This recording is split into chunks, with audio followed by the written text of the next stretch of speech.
Hello everyone, welcome to my channel. I am here to help you today.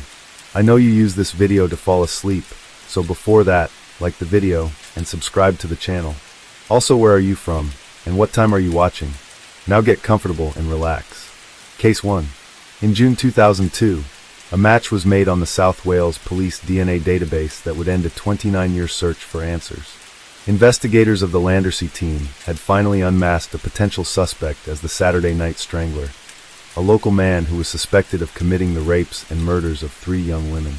The story of the Landersea killer would begin in July 1973 with the death of a young hitchhiker, Sandra Newton.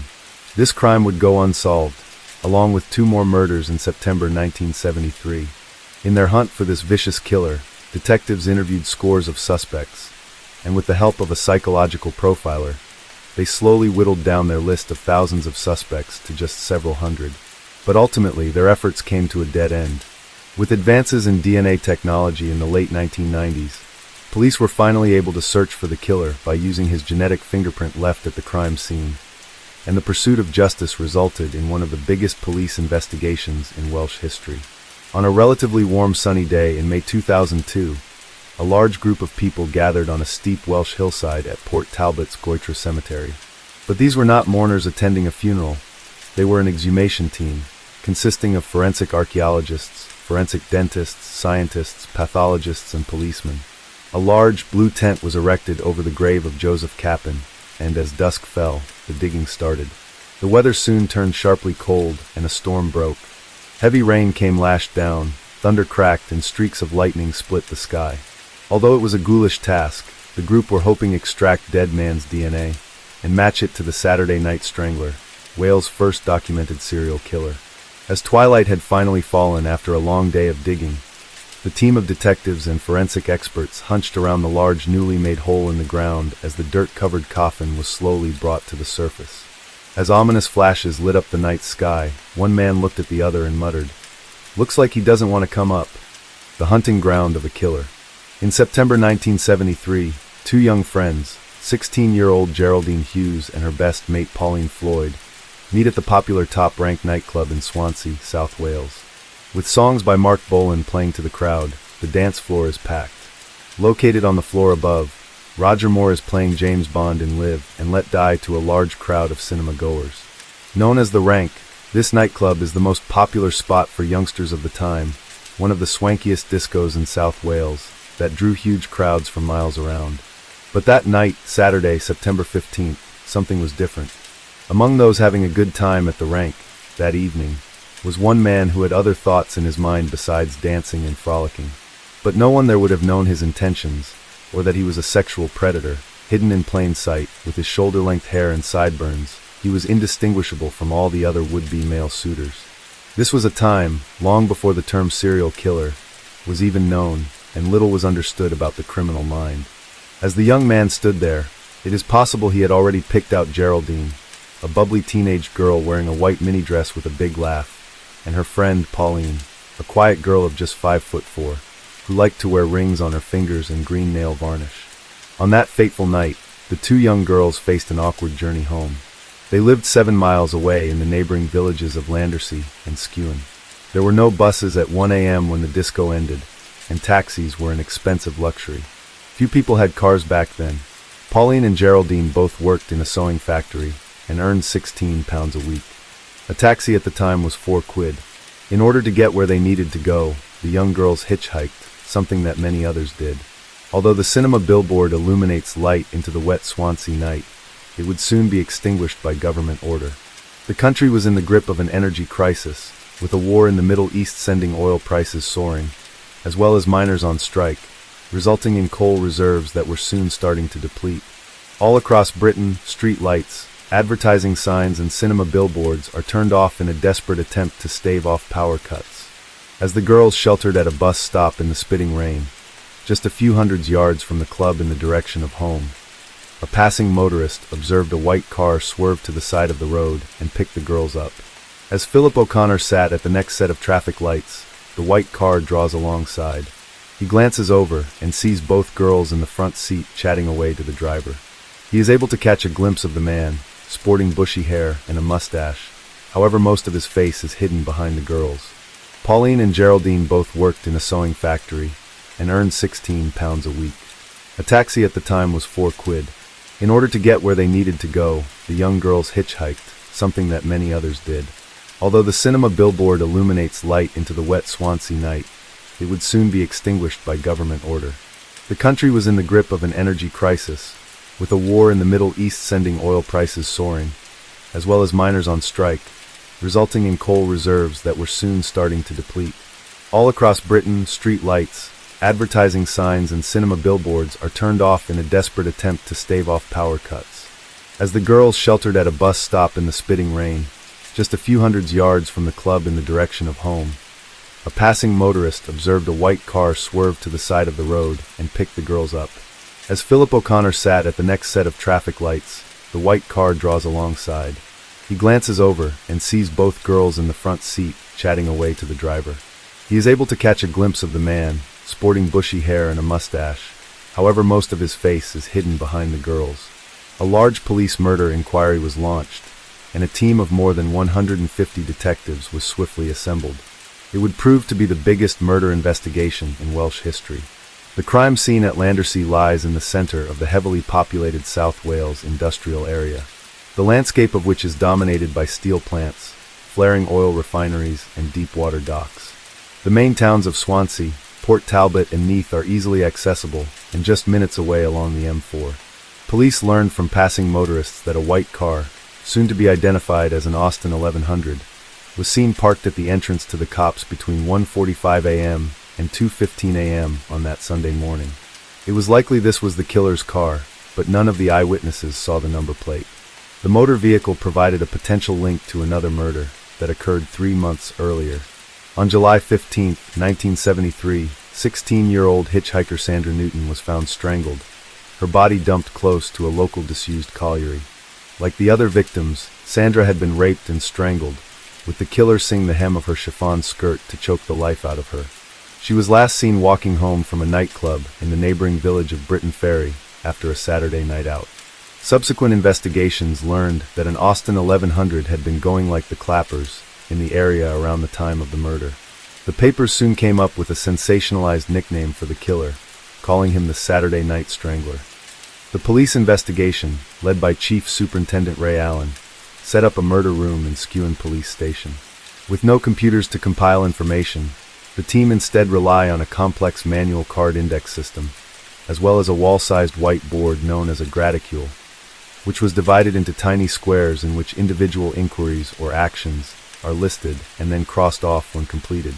In an effort to warn the public about the dangers of hitchhiking, police print up a poster that reads, "Danger, thumbing lifts has LED 2 murder, don't." Barbara Williams, a close friend of Pauline and Geraldine, recalls there were police, dogs, panda cars, going round all the time everywhere. No one walked the streets. My mother would not let me out of her sight. It could have been the milkman, the postman. A flurry of tips, reports, accusations, and false leads poured into the murder room. As a result, the inquiry was soon drowning in the very paperwork it had requested. The strongest lead came from the eyewitness motorists who provided the type of car seen at the crime scene, that of a white Austin 1100. The search for the owner of the suspicious car would prove to be both laborious and time-consuming. In 1973, cars are registered in local taxation offices, and although the team obtained a list of Austin 1100 owners, it involved trawling through the records in each office. This produced a list of more than 11,000 white Austin 1100s. Each owner is visited by members of the team, and they are only eliminated from the inquiry once they provide a statement of their whereabouts on the night in question, and only when this is alibi verified by a statement from someone else.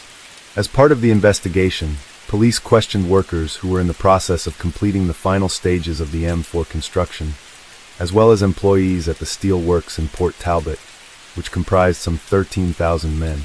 One line of inquiry saw detectives scour the country after fairground workers, after it was learned that the murders coincided with the annual Neath Fair. Meanwhile, detectives were divided over the inclusion of a third case, one that bore striking similarities to the Landersea murders.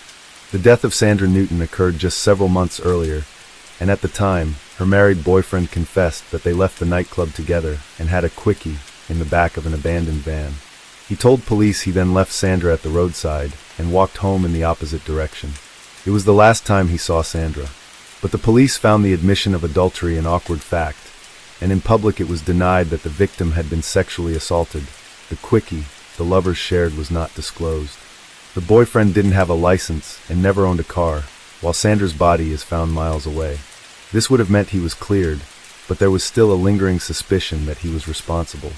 The most important piece of evidence the team had at the time was a cast made of a car that had been at the site of the murders. Eventually, the Skewen Murder Room compiles a collection of 35,000 index cards, each containing names in different subject categories such as suspicious acts, rumors, psychics, pregnant women, queer person, and psychopath. This wealth of information helped create a list of 10,500 nominal suspects, 11,000 car questionnaires, 4,000 statements from Austin car owners, and 10,000 miscellaneous statements. But this many tips and eyewitness reports had to be checked, and every piece of paper is supposedly cross-indexed, a mammoth task that proved overwhelming for the investigating team. In an effort to appeal directly to the public, Chief Superintendent Allen holds a press conference and requests that the killer's relatives to turn him in. We are pretty certain he is being shielded by someone, could be a woman, could be a relative, or someone close to him. That Sunday morning, his shoes must have been muddy, his clothing could have been bloodstained. This man is sick and needs medical attention. He could kill again unless we can get him to a doctor. Let the police know about him before he kills again. We will look after him, but no one turns him in.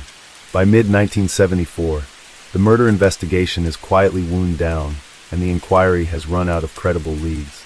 The Saturday Night Strangler had escaped justice, but the pain for the families of the victims never went away. On the third anniversary of the murders, Geraldine Hughes's mother Jean organized a protest march comprising 50 of her sewing factory workmates to 10 Downing Street. And there the group stood, under the watchful gaze of the number 10 staff, with their handmade banners proclaiming, "Bring back hanging." Jean Hughes posed for the photographers holding her 9,000 signature petition and said, "I can't accept what happened to Geraldine. It has left me very bitter," she said. "If they ever catch the person responsible, they should hang him.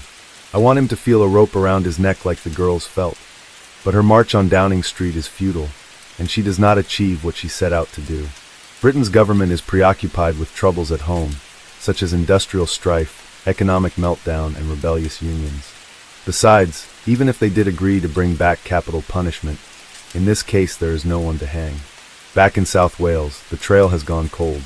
But the investigation, like any unsolved murder, was never officially closed. When the Landersea murder inquiry was wound down, all of the boxes of evidence and boxes of statements, along with much of the girl's clothing, was shipped to Sandfield's police station in Port Talbot. There it stayed for nearly 30 years. But due to the passage of time, some of the boxes of statements had got damp, ruining the information contained within. Thankfully, the most valuable forensic material, such as the girl's underwear, was retained in dry storerooms at the Home Office's Forensic Science Labs in Chepstow. In the intervening years, the case was reviewed with a new investigating team, who trawled through the paperwork and questioned a new suspect. But this was more of a formality than a serious investigative venture. Even with the advent of DNA technology in the mid-1980s had little influence. This was mainly because these early DNA tests required a fresh sample of DNA material the size of a 10-pence piece, or even blood or semen, in order to extract a successful DNA profile. The stains on a Landersea victim's clothing from a decade earlier were of no use, and as each review closed without a conviction, the chances of catching the Saturday Night Strangler faded with every passing year.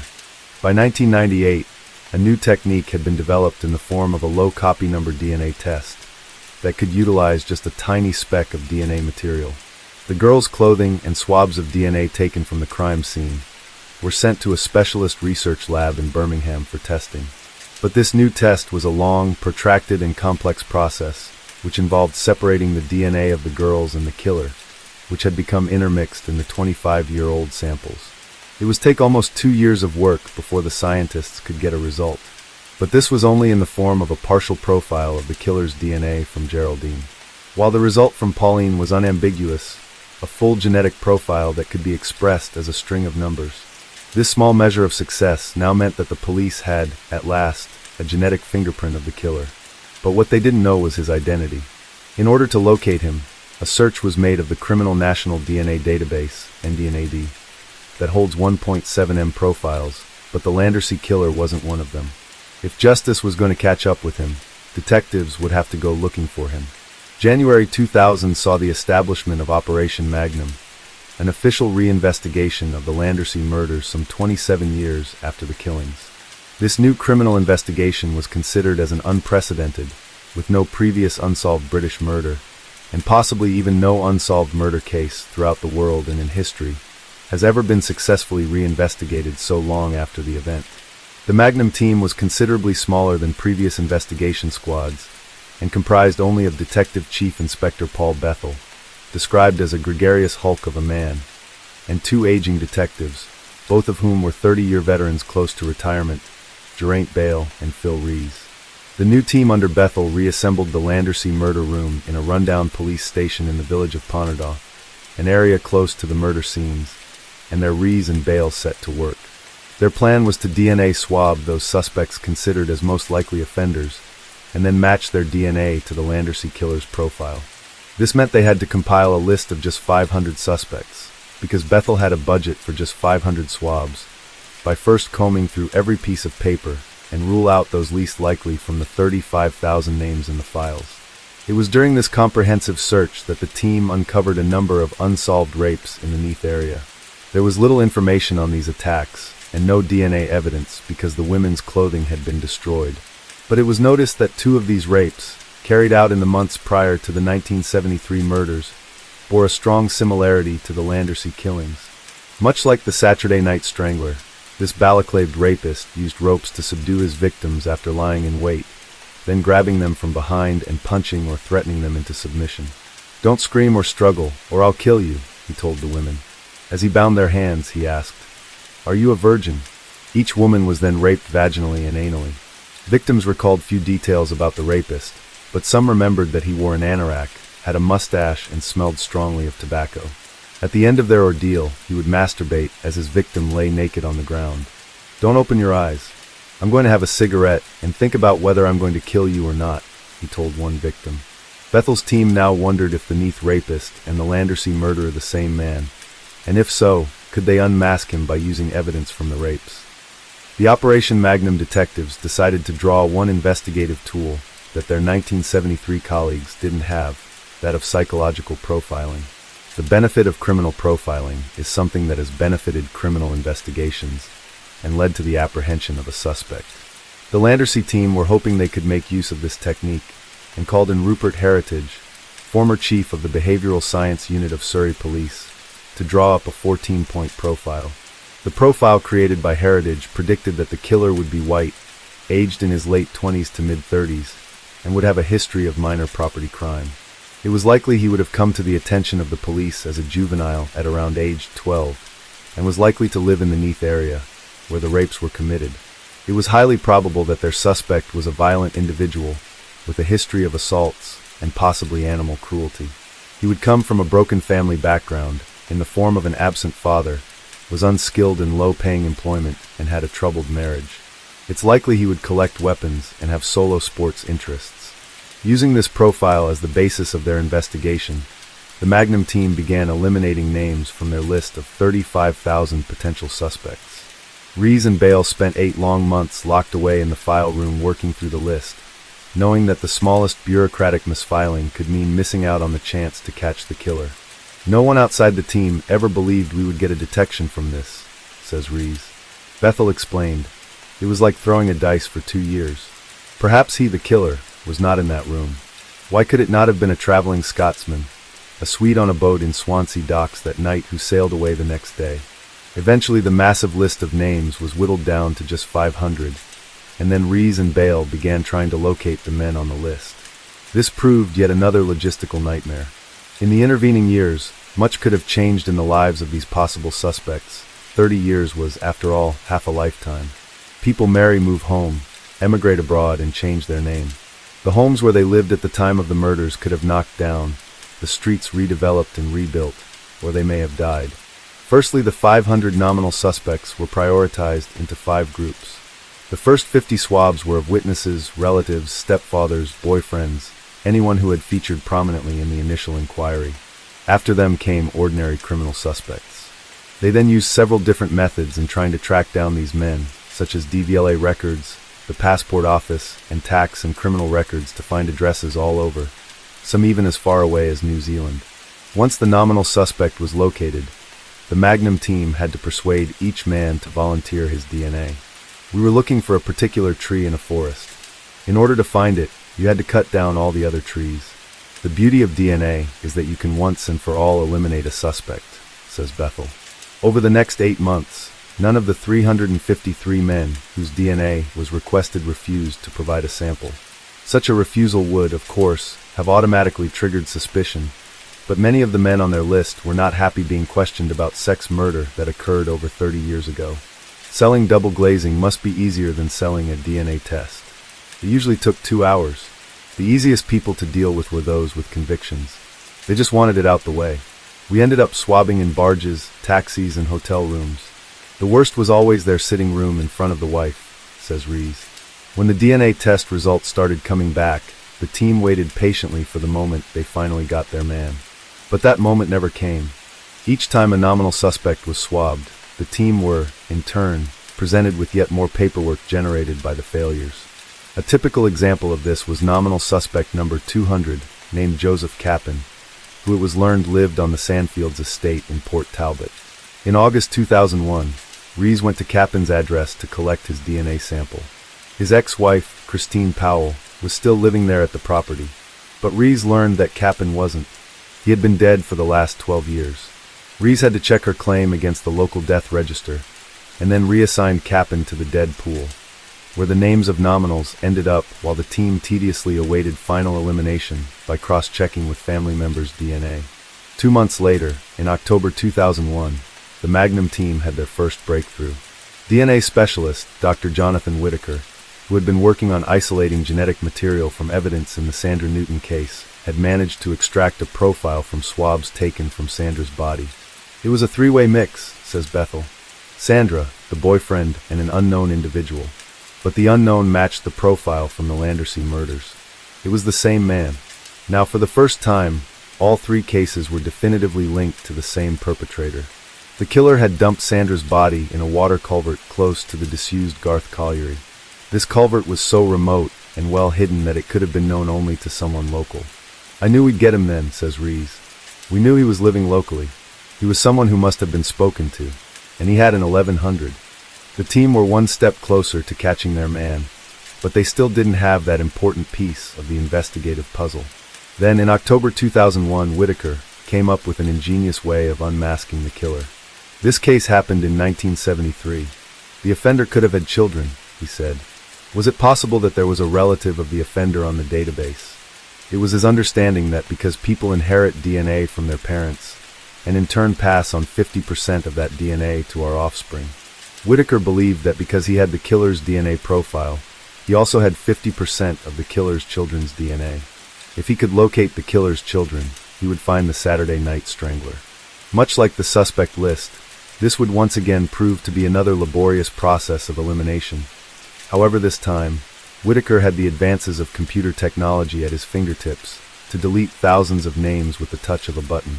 He starting with all the profiles submitted to NDNAD by the South Wales Police, and then started searching for a version of the killer's profile. Whitaker was able to eliminate non-related profiles at each stage of a 10-step process, thereby reducing the list of 22,000 possible suspects to just 100 names. These were the men whose genetic profiles were closely related to the Landersea killer. It was a unique way to pinpointing the search to just a small list of people.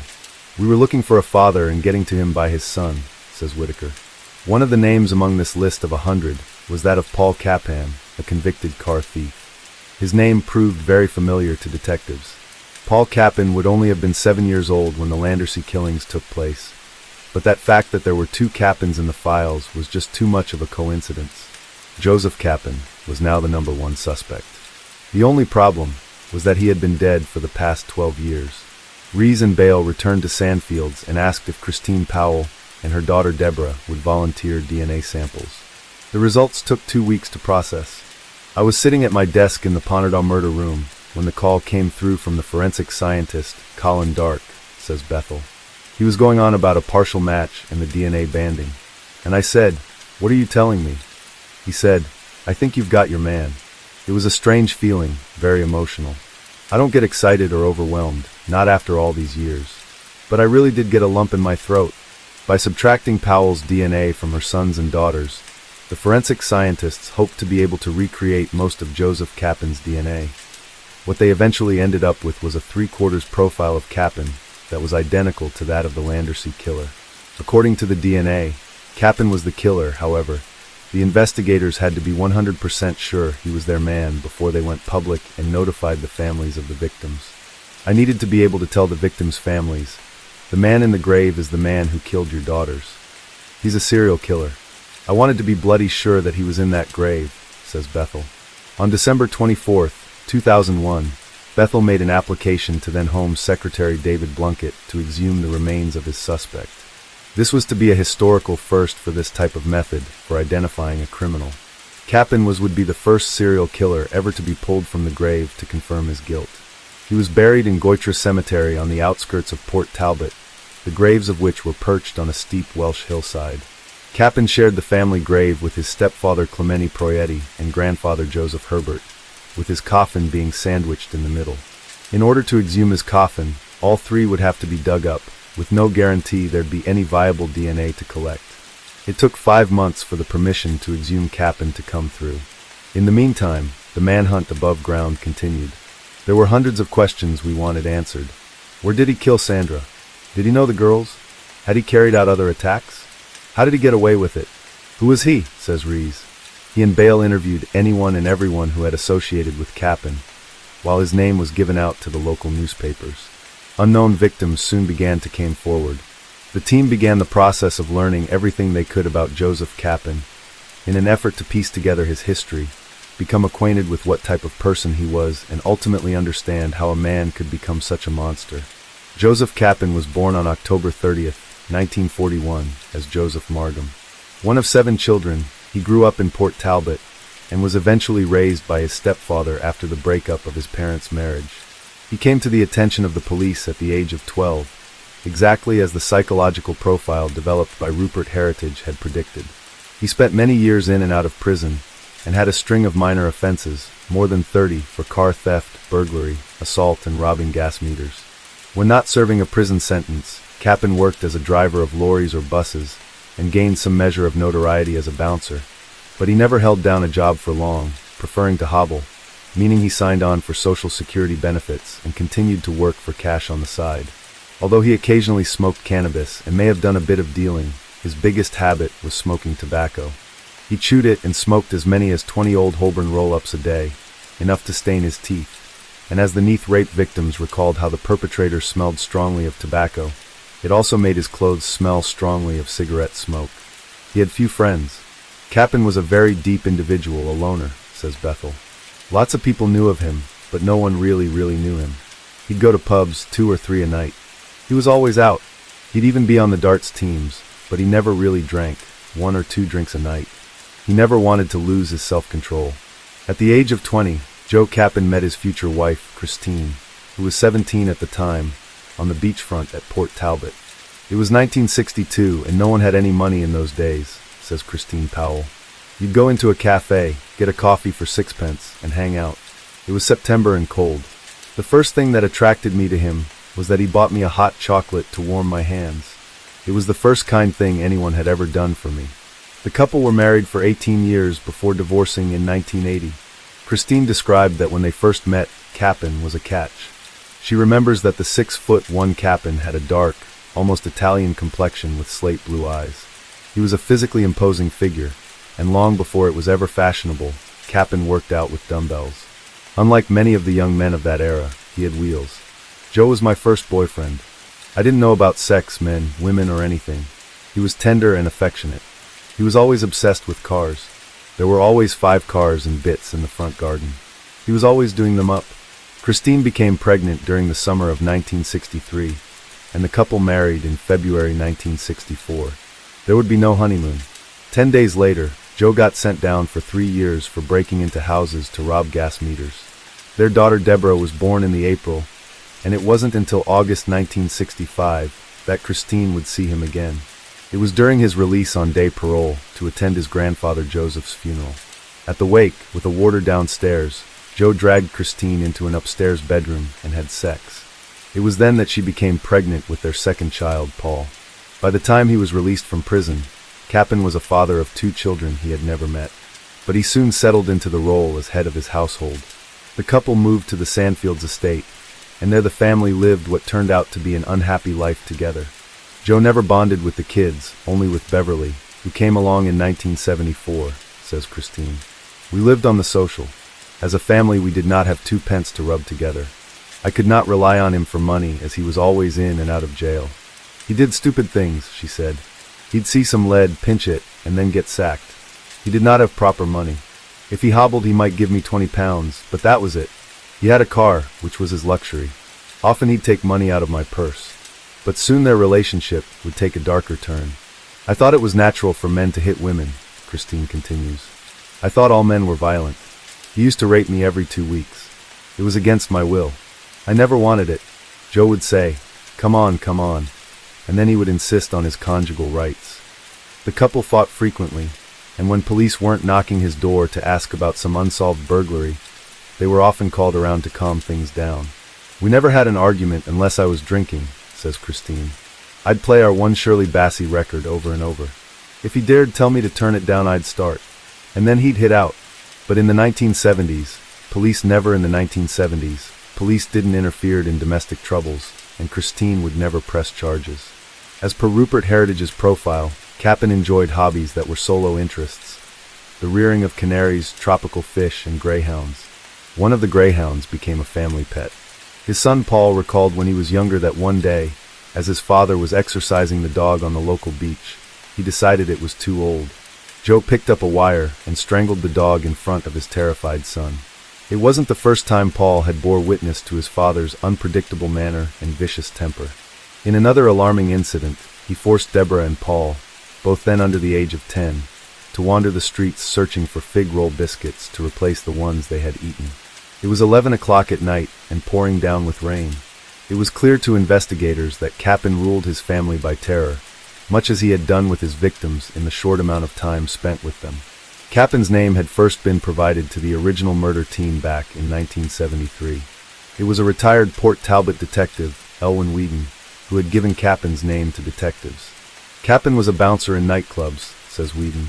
He was a man of violent disposition, a Fagin-like character who sought out boys and girls to commit crimes on his behalf. I first met him at a youth club, where he threw a boy down some stairs.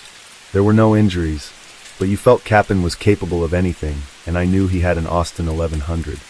Upon receiving Whedon's tip, detectives from the murder team visited Capin on October 13, 1973, almost a month after the murders. But owing to an alibi, he was swiftly placed amongst those vetted and discounted. In his statement, Capin claimed to have returned from Meath Fair at around 9:30 p.m. on the Saturday, and then spent the rest of the evening looking after my canaries until about 10:45 p.m., when myself and my wife went to bed. I got up the next morning at 10:30 a.m. During the interview, Christine, who was sitting on the sofa beside him, had concurred. I alibied him, but I always did whenever the police came knocking. You learn to do it without thinking. On such and such a night he was with me, officer. I couldn't see him doing that. I cannot imagine him doing that to a child. I never saw any signs of an unusual interest in young girls, she said. But unknown to his wife, Capin regularly pursued teenage girls. Working as a bouncer, Capin came into contact with young girls. It was his thrill to go with younger girls even when he was 43, says Rees. If he had a girl, he paraded her around for show, to show his mates. In bed it was always regular sex, no violence, nothing out of the ordinary. In his other work as a driver on local buses, Capin would use his rest breaks on the village green at Landersea to try to chat up girls. He was a sexual predator, says Bethel.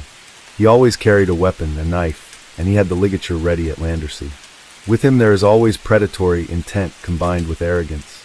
He was cocky, confident, not afraid to carry out crimes in his own backyard where the risk of being identified was always high. With his first killing, that of Sandra Newton, his arrogance was there for all to see when Capin made little attempt to hide the body. Capin began his assaults on women, all unknown to police at the time, in the early 1960s.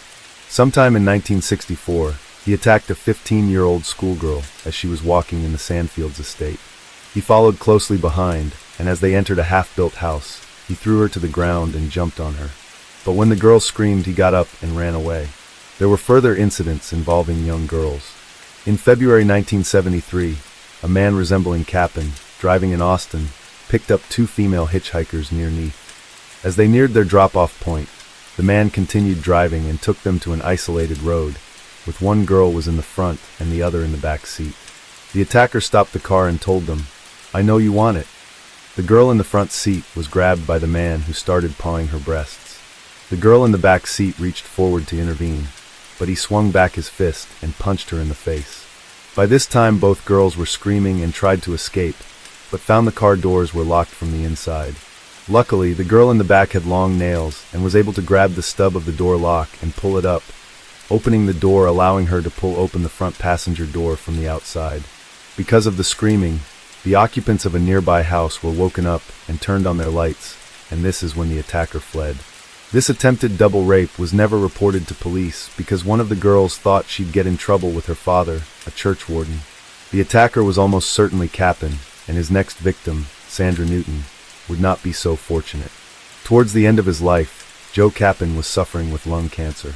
After leaving Christine, he became involved with Sandra Wyatt, a local barmaid, and together they set up home on the nearby Baglon housing estate.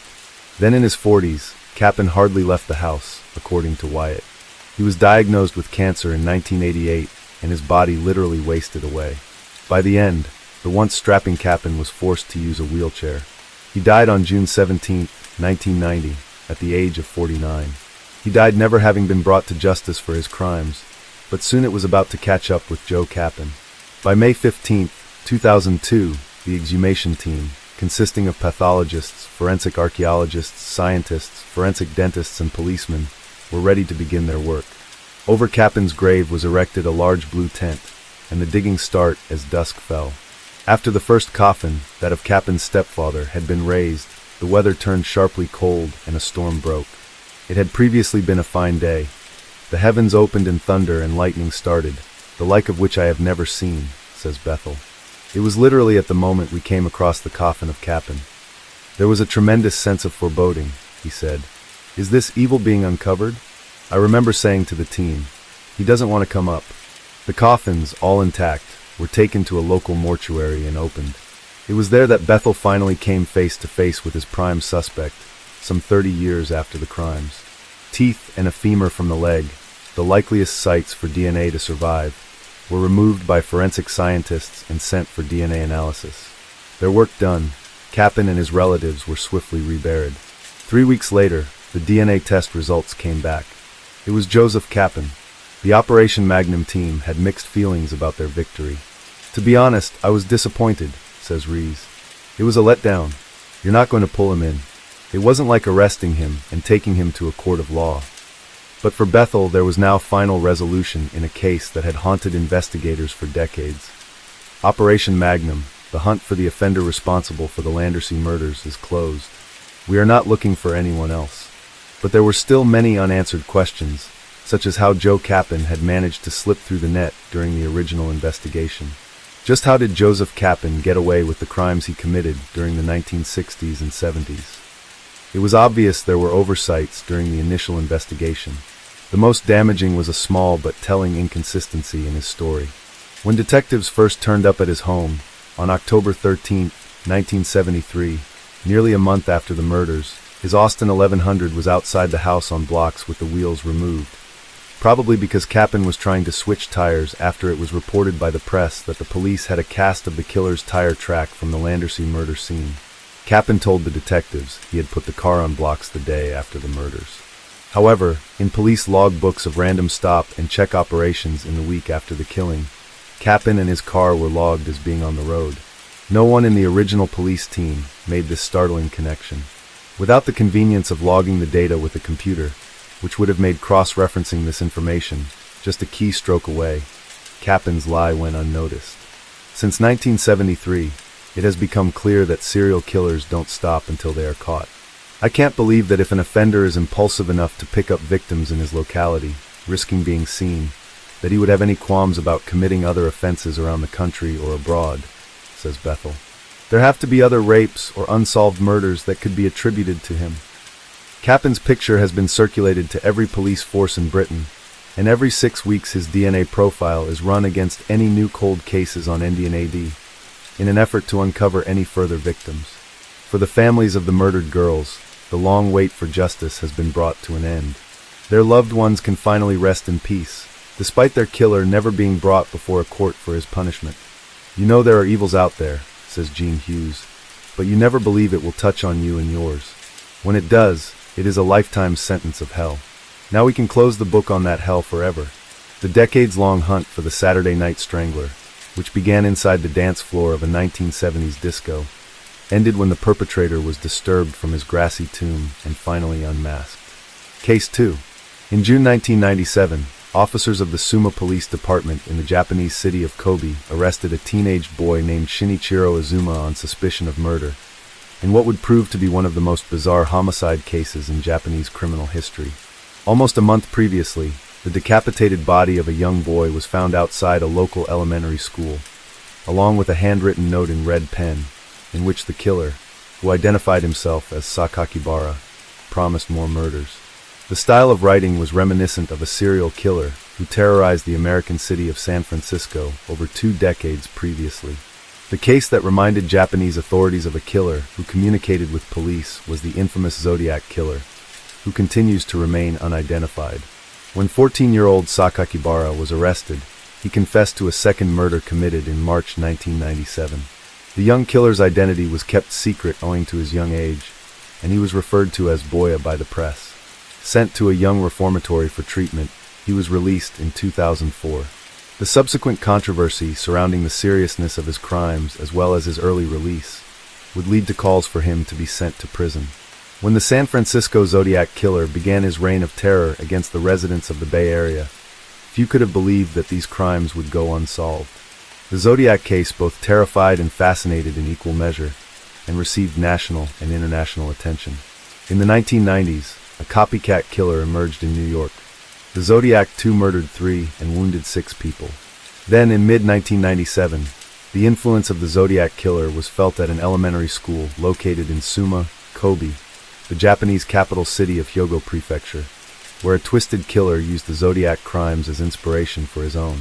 On the morning of May 27, 1997, several hours before students began their classes, the janitor at the Tainohata Elementary School made a gruesome discovery. Placed at the gates near the entrance to the school was the decapitated head of a young boy. When police arrived on the scene, they discovered that the perpetrator had inserted something inside the victim's mouth. It was a note, written in Japanese and also containing some misspelled English words such as "Shul Killer."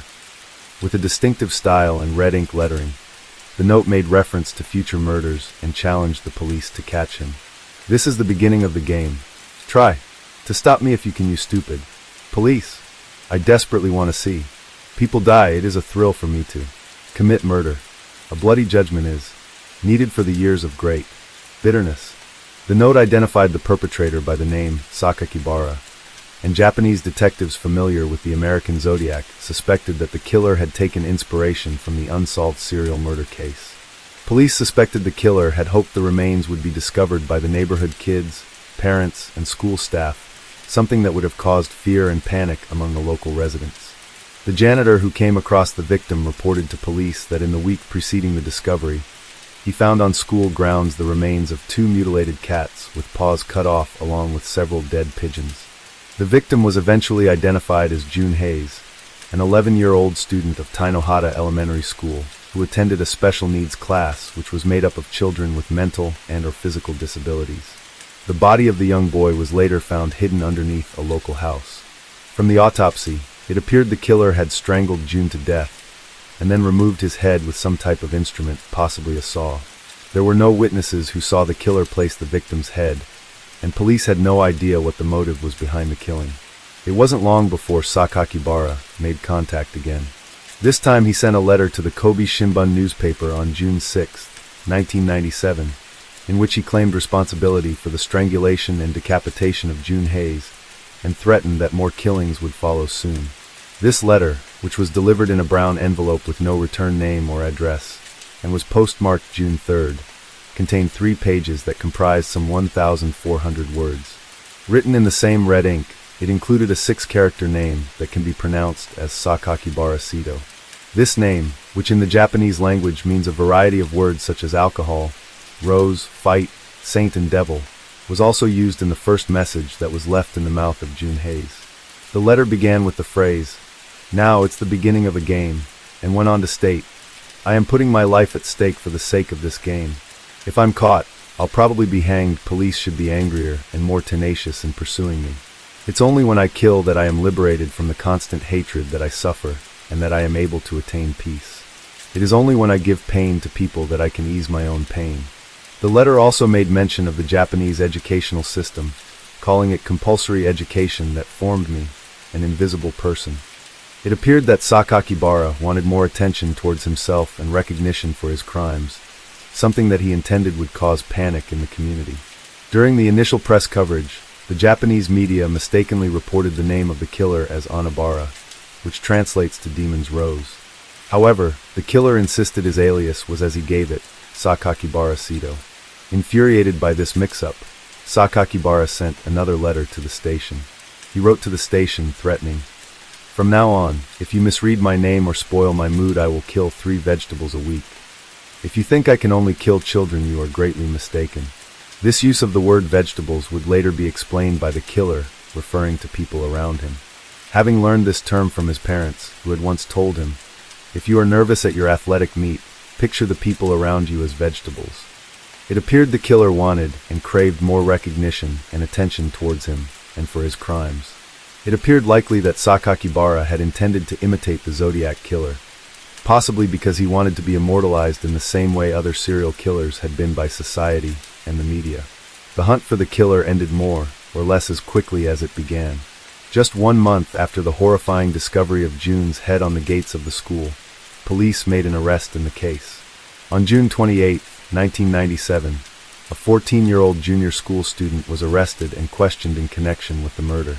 Because of Japanese laws prohibiting the mentioning of minors' names by the press, the suspect was only referred to as Boya in articles and news reports.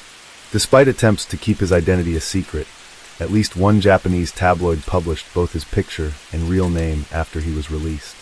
Shortly after his arrest, the boy confessed to the February 1997 attacks on 3 schoolgirls, who were lucky to escape unharmed, as well as another murder, that of a 10-year-old girl, Ayaka Yamashita, who was found fatally bludgeoned with a steel pipe on March 16, 1997. After the attack, Boye wrote in his diary, "I carried out sacred experiments today to confirm how fragile human beings are. I brought the hammer down when the girl turned to face me. I think I hit her a few times, but I was too excited to remember." The following week, on March 23rd, he wrote, "This morning my mom told me, poor girl. The girl attacked seems to have died. There is no sign of me being caught. I thank you, Bumoto Kishin, for this. Please continue to protect me." Investigators were unable to learn the meaning or identity of Bumoto Kishin, which continues to remain unclear. Not much is known about the young boy's childhood, except that he was known originally to enjoy torturing and killing small animals before progressing onto young children. He wrote in his diary, "When I advanced to junior high school, I had already become bored of killing cats, and gradually found myself fantasizing about how it would feel to murder human beings like me." He admitted to mutilating a variety of animals, including decapitating pigeons, and recalled one particular story in his childhood when he lined up a row of frogs in a street and rode over them with his bicycle, as well as mutilating cats and decapitating pigeons. He also enjoyed playing with dangerous objects as early as elementary school, writing, "I can ease my irritation when I'm holding a survival knife or spinning scissors like a pistol."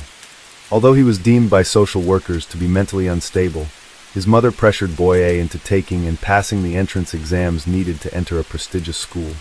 But this pressure only added to his violent and aggressive tendencies, causing him to suffer from internal bitterness, as well as having an effect on his interactions with the people around him.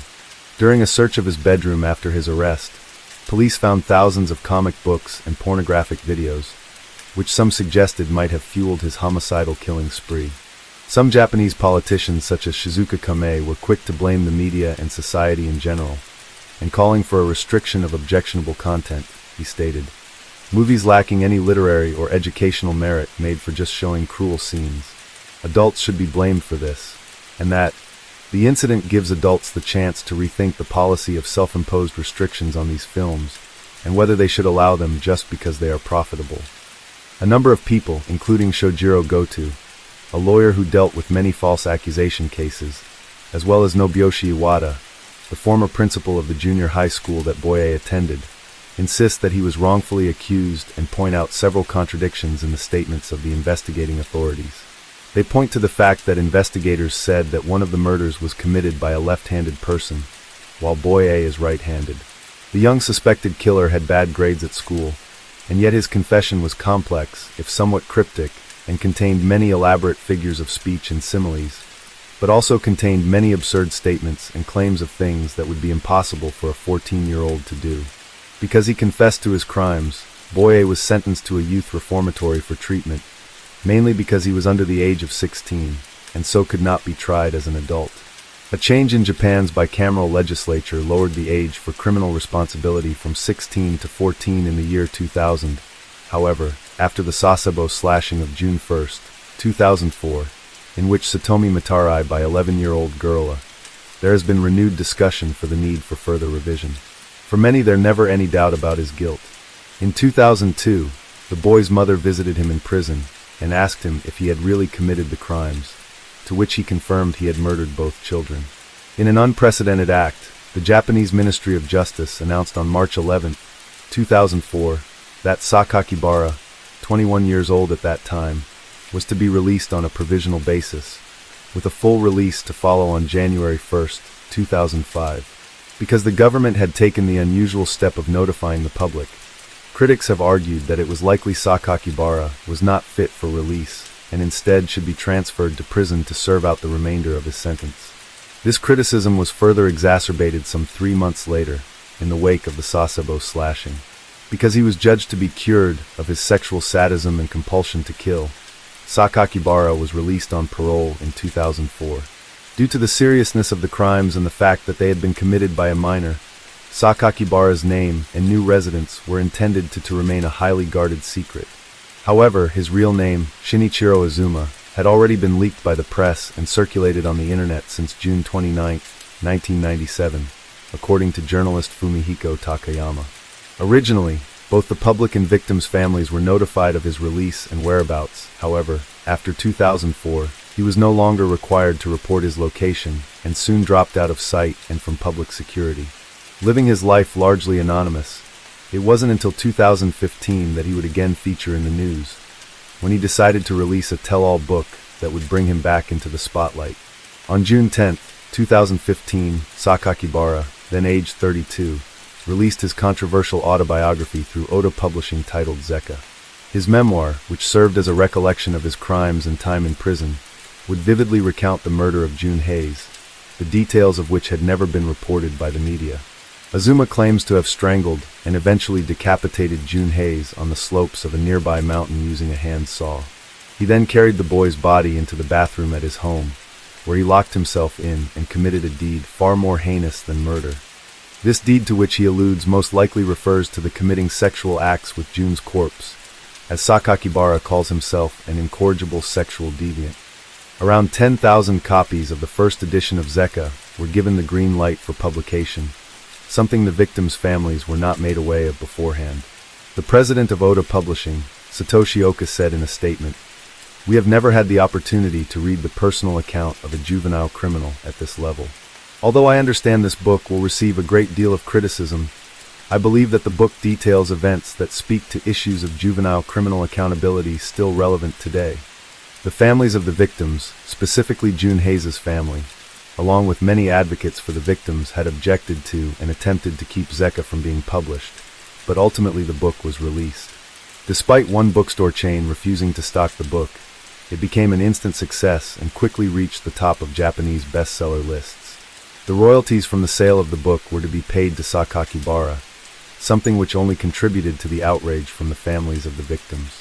It was reported that Sakakibara, who is still referred to as Boya by the media and in legal documents, sent a personal note of apology attached to a copy of the copy, which he intended to be delivered to members of the bereaved families of his victims. It was reported that he now realizes the gravity of the crimes he committed as a teenager. Mamoru Hayes, the father of June Hayes, issued a statement in which he said, "I don't know if the murderer of our child published this book to further extend out endless suffering. It shows he doesn't really feel bad about doing what he did. I wish this book would be pulled immediately and that no more copies be printed." Several months later, Sakakibara set up a vanity website in which he posted bizarre photoshopped images of a nude male, whom he suggested were of himself. In response to these controversies, the tabloid newspaper Shuken Post decided to publicize Sakakibara's real, Shinichiro Azuma, along with his occupation at the time and his location. Soon afterwards, he once again faded from the public eye, despite the heinous crimes he committed, and it seems he has continued to live a normal life. Because of the callous and inhumane nature of his crimes, and the fact that he was one of the most infamous of child killers, the murders committed by Sakakibara were the primary reason why the Diet lowered the age for criminal responsibility in 2000 from 16 to 14 years of age. But it would come too late to stop his release at the age of 21, and after only 6 years he completed his rehabilitation sentence as a medical juvenile reformatory and was set free. His case sent shockwaves throughout Japanese society, and due to the similarities between his letters and those of the San Francisco Bay Killer, Sakakibara would be referred to as Zodiac 3 by some publications. Although he was caught and served a sentence for his crimes, there has been much debate about whether or not justice had actually been served, and if the murderer of 2 young children had really been punished. One thing is certain about the Sakakibara murders committed by a minor, that it was horrific and unprecedented. Case 3. On October 9, 1949, at a remote area of Griffith Park, the tattered purse of Jean Spangler was found. It was all that was left of the Hollywood actress and model, who had vanished after leaving her home in Los Angeles just 2 days previously. Among the items found in her purse was a handwritten note addressed to some called Kirk, and made mention of a doctor. It soon became apparent that the young woman had been leading a life of secrets that no one knew anything about. Police began their investigation by attempting to locate the Kirk mentioned in the note, and would eventually question a known Hollywood actor about Spangler's disappearance. But no one would be charged with any crime, and although there are many varied theories concerning her disappearance, such as a botched abortion or her alleged involvement with Los Angeles gangsters, no trace of Jean Spangler has ever been found and her mysterious disappearance remains unsolved. During the 1940s, the city of Los Angeles was a dangerous place for a young woman at night, and from 1941 onwards, there were many cases of women going missing and being murdered. One of the most high-profile of these was the brutal killing of Elizabeth Short, whose dismembered and mutilated body was found dumped on a vacant lot on January 15, 1947. In August 1949, widow and socialite Mimi Boombauer went missing. 5 days later, her handbag was found, but there was no trace of fun-loving Mimi. It was that same year when Jean Spangler vanished, leaving no trace of her whereabouts. Born in Seattle, Washington on September 2, 1923, Jean Elizabeth Spangler and her family eventually moved to California, where she attended Franklin High School in Los Angeles. As a teen, Spangler had danced with the Earl Carroll Theater and Florentine Gardens. Upon her graduation in 1941, she met Dexter Benner, a manufacturer whom she married after a whirlwind romance the following year. However, the marriage was not a happy union. Eventually, Jean filed for divorce, citing cruelty, but the couple continued their on-off relationship, and Spangler gave birth to a daughter, Christine, born April 22, 1944. Spangler soon found herself engaged in a long and bitter custody battle with her former husband over their daughter, with Banner initially granted custody of Christine in 1946. He reportedly denied Spangler the right to see her daughter. However, by 1948 the dispute was eventually decided in her favor.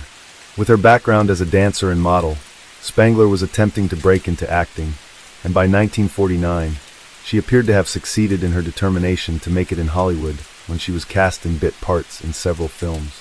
She also appeared as a dancer in several uncredited roles, including in Walter Lang's 1948 film When My Baby Smiles at Me, the 1949 comedy Chicken Every Sunday. Her last role would be in the musical drama Young Man with a Horn, released after her death in 1950. At the time she went missing, 27-year-old Spangler lived with her mother Florence, 5-year-old daughter Christine, brother Edward, and sister-in-law Sophie, on Colgate Avenue in the Park La Brea residential complex near Wilshire Boulevard. At around 5 p.m. on Friday, October 7, 1949, Spangler left her home in Los Angeles for what would be the last time. As her mother Florence was out of town visiting family in Louisville, Kentucky, she left her daughter with Sophie, who would later tell police that Jean told her she was meeting with Benner to discuss a late child support payment. Spangler said that after meeting with her ex-husband, she was going to work on a night shoot for a film, about which she gave no further details. She came downstairs and asked how she looked, Sophie later told reporters. She smiled at me, and then her little girl, Christine, asked where she was going. Going to work, Jean answered again, but she winked at me when she said it. It was not unusual for her to work late in the afternoon, as a bit part extra involved in night shoots. Some 2 hours later, Spangler called home and spoke with Sophie to ask about her daughter and to tell her sister-in-law that she would have to work the full 8 hours and would probably not return home that evening. The following morning, October 8th, Spangler had still not returned home, and Sophie went to the police and filed a missing person report. When police questioned Benner about her statement to Sophie that she was going to meet him about his child support payments, he claimed that he had not seen his former wife for several weeks. His new wife, Lynn Lasky Benner, to whom he had been married only 1 month, corroborated his story. A saleswoman at the farmer's market, only a few blocks from Spangler's home, recalled seeing her browsing around 6 p.m., and noted that she appeared to be waiting for someone. Though Spangler had told her sister-in-law that she was going to work on a film set after she met with Benner, police checked with Screen Extras Guild, who confirmed to investigators that Spangler had no call for work that night, as well as the TV studios, who stated they had no record of her employment that night. On October 9, 1949, 2 days after she vanished, Spangler's purse was found by Griffith Park employee Henry Angu, near the Ferndale entrance of Griffith Park in Los Angeles, situated approximately 5.5 miles from her family home. Hoping to find further evidence at the park, a group of 60 police officers and over 100 volunteers searched the 4,107-acre natural terrain park, but no other clues were found that might indicate what happened to Jean Spangler. The purse was the only piece of evidence found by police, and beyond this last physical remnant, no trace of Spangler could be found. Alarmingly, both of the straps on one side of the purse were torn loose, as if it had been ripped from her arm. There was no money in the purse, and Sophie told detectives that her sister-in-law had no money when she left her house the evening of her disappearance, and so the police ruled out robbery as a motive. Over the course of the following week, Griffith Park was searched by over 200 volunteers and law enforcement, and during the search, one volunteer's dog dug up a denim Los Angeles County Jail uniform in a shallow hole, but no other belongings of Spangler were found. Because murders of wives are most often than not committed by a person close to the victim, be that a partner, lover, spouse, or ex-spouse, many suspected for a time that Dexter Benner murdered his ex-wife in a case of the husband did it. In the case of Jean Spangler, the person who had the most to gain from her death was her ex-husband, Benner, who once had sole custody of their daughter, and according to those close to the family, wanted that returned. At the time she missing, police apparently questioned Benner, who said he hadn't seen Spangler for several weeks.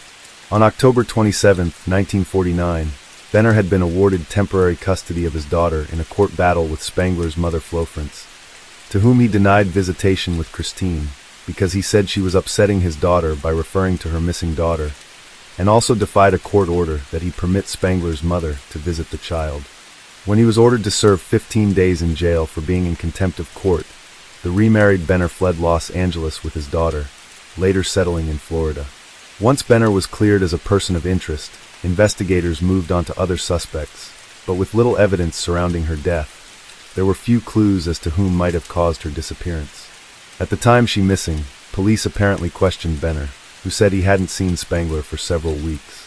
On October 27, 1949, Benner had been awarded temporary custody of his daughter in a court battle with Spangler's mother Florence, to whom he denied visitation with Christine because he said she was upsetting his daughter by referring to her missing daughter, and also defied a court order that he permit Spangler's mother to visit the child. When he was ordered to serve 15 days in jail for being in contempt of court, the remarried Benner fled Los Angeles with his daughter, later settling in Florida. Once Benner was cleared as a person of interest, investigators moved on to other suspects, but with little evidence surrounding her death, there were few clues as to whom might have caused her disappearance. Attempts were made to locate the Dr. Scott referenced in the note, but Spangler's sister-in-law did not recognize the name. At a press conference, Detective Lieutenant Harry Didion did confirm the existence of a physician named Scott, explaining that he was known to Miss Spangler and her coterie of nightclubbing friends. However, police questioned every doctor with the last name Scott in Los Angeles, but none of them had a patient with the last name Spangler or Benner, her married name. The Scott identified in her life was an abusive man she called Scotty, who had been an Army Air Corps lieutenant with whom Spangler had once been involved with, but it was unknown if that was his surname or a nickname. Spangler had allegedly had an affair with the man while her husband was overseas, and told a friend that Scotty had threatened her when she left him. But according to her lawyer, she had not seen him since 1945. With regards to the mysterious Kirk mentioned in Spangler's note, police were equally baffled. When Spangler's mother, Florence, returned to Los Angeles, she told police that someone named Kirk had picked up Jean at her house twice but stayed in his car and did not come in. The only other Kirk was possibly the best-known movie star in the country. With Hollywood film sets, parties and the nightclubs, a wide variety of individuals are all brought together and in and out of Spangler's life. Investigators believed that if they looked most closely at her working relationships, romances and interactions, it might give an insight into any potential motives, as well as opportunities for committing murder. At the time she disappeared, Spangler had recently completed filming a bit part in the film Young Man with a horn starring Kirk Douglas. This soon led to public speculation that he was the Kirk mentioned in the note found in her purse. Upon reading about the discovery of the note, Douglas spoke with police over the phone while vacationing in Palm Springs and denied that he knew Spangler. On October 12, 1949, Douglas gave a formal press statement in which he said, "I told Detective Chief Thad Brown that I didn't remember the girl or the name until a friend recalled it was she who worked as an extra in a scene with me in my picture Young Man with a Horn." Douglas was quoted in the October 13, 1949 issue of the San Bernardino Sun as saying, "Then I recalled that she was a tall girl in a green dress. I talked and kidded with her a bit on the set, but I never saw her before or after that and have never been out with her." Throughout his career, rumors persisted that Kirk Douglas had raped aspiring actress Natalie Wood, who was 16 years old at the time, during an audition at the Chateau Marmont during the summer of 1955. The alleged attack went on for hours and was described as brutal and violent. Spangler had also told her friend, actor Robert Cummings, that she was having a casual affair at the time, but did not reveal the identity of the man. When Cummings asked her if it was serious, she responded, "No, but I'm having the time of my life." Spangler's girlfriends with whom she regularly attended nightclubs told police that she was 3 months pregnant when she disappeared and that she had talked about having an abortion, which at the time was illegal. Witnesses, who frequented the same nightclubs and bars as Spangler, told police they had heard of a former medical student known as Doc, who performed abortions for money, but this individual could not be located, nor could investigators prove that he existed. The theory that Spangler disappeared under circumstances related to a botched abortion attempt was investigated by the Los Angeles Police Department, as well as a potential connection to the series of murders that had occurred in the Los Angeles area. Spangler's mother begged the media to help find her daughter and offered a $1,000 reward to anyone with information about her whereabouts. The disappearance has remained an unsolved missing persons case and was never officially designated a homicide. At the time, some newspapers reported that Spangler was feared to be one of several female victims in a series of killings in Los Angeles, potentially linked to the Black Dahlia murder in 1947. Retired LAPD Detective Rick Jackson worked the case during his many years on the force, largely because of his interest in its possible connection to the Black Dahlia murder. Although there was no formal case file on Spangler's disappearance, Jackson kept a notebook he made of documents related to the case. His former partner, Detective Elizabeth Camacho, confirmed that no case file remains. "Forensically, I don't think anything was ever uncovered," she said, noting that a murder report was never filed. It was always a suspicious missing person case. Because the disappearance was classified as such, any and all existing evidence was likely discarded over the past decades, including the purse, which Jackson claims he never saw outside of in photographs. Former LAPD homicide detective Steve Hodel has claimed that his father, the deceased Dr. George Hodel, was responsible for the disappearance of Jean Spangler, as well as a series of other murders throughout Los Angeles. In his book Black Dahlia Avenger, Hodel put forward his theory that his father had committed the brutal 1947 slaying of Elizabeth Short, as well as the murders of Jean French in 1947 and Gladys Kern in 1948, along with several others and Jean Spangler. Her purse, the only piece of evidence in the case, was found approximately a quarter of a mile from Dr. Hodel's residence, the Franklin House, in the Los Feliz neighborhood of Los Angeles. Hodel also recalls how his half-brother Duncan once said, "I remember one of the girls Dad was dating back then was a drop-dead gorgeous actress by the name of Jean." It is the theory of Steve Hodel that his father was with Spangler on the night of her disappearance, and believes she may have made the mistake of threatening to reveal what she knew or suspected of him to the police. Jean Spangler was last seen in public at a Hollywood restaurant, arguing with a man whose description matched that of George Hodel. This was the final sighting of Spangler during the early morning hours of October 8th. A popular radio DJ of the era, Al the Sheik Laser, who conducted tableside interviews, reported seeing Spangler at a Sunset Strip restaurant at about 2:30 a.m. She appeared to be arguing with two men, and when Laser approached the table, the men waved him away. Similarly, the proprietor of the restaurant, Terry Taylor, also reported seeing Spangler earlier that evening, at a front table with a man he described as a clean-cut fellow about 30 or 35. This incident occurred on October 7, 1949, just 1 week before Hodel was formally arraigned on felony charges that could see him serve decades in prison. Dr. Hodel's arrest resulted from the accusation he had molested and impregnated his 14-year-old daughter, Tamar Hodel, after which she claimed she was given a back-alley abortion. Steve Hodel said of his father, he was performing abortions for the rich and famous, and a lot of police officers if their girls got in trouble. He believes the mysterious Dr. Scott was another member of his father's abortion ring, which was headed by a Dr. Audrain and made up of physicians who paid hush money to the police. Hodel contends that the LAPD of the 1940s was the real-life LA Confidential back then. A station attendant named Art Rogers told police that on the same evening Spangler had been seen at a Hollywood restaurant. He saw a man and a woman matching Spangler's description who came to the gas station that night near the Sunset Strip.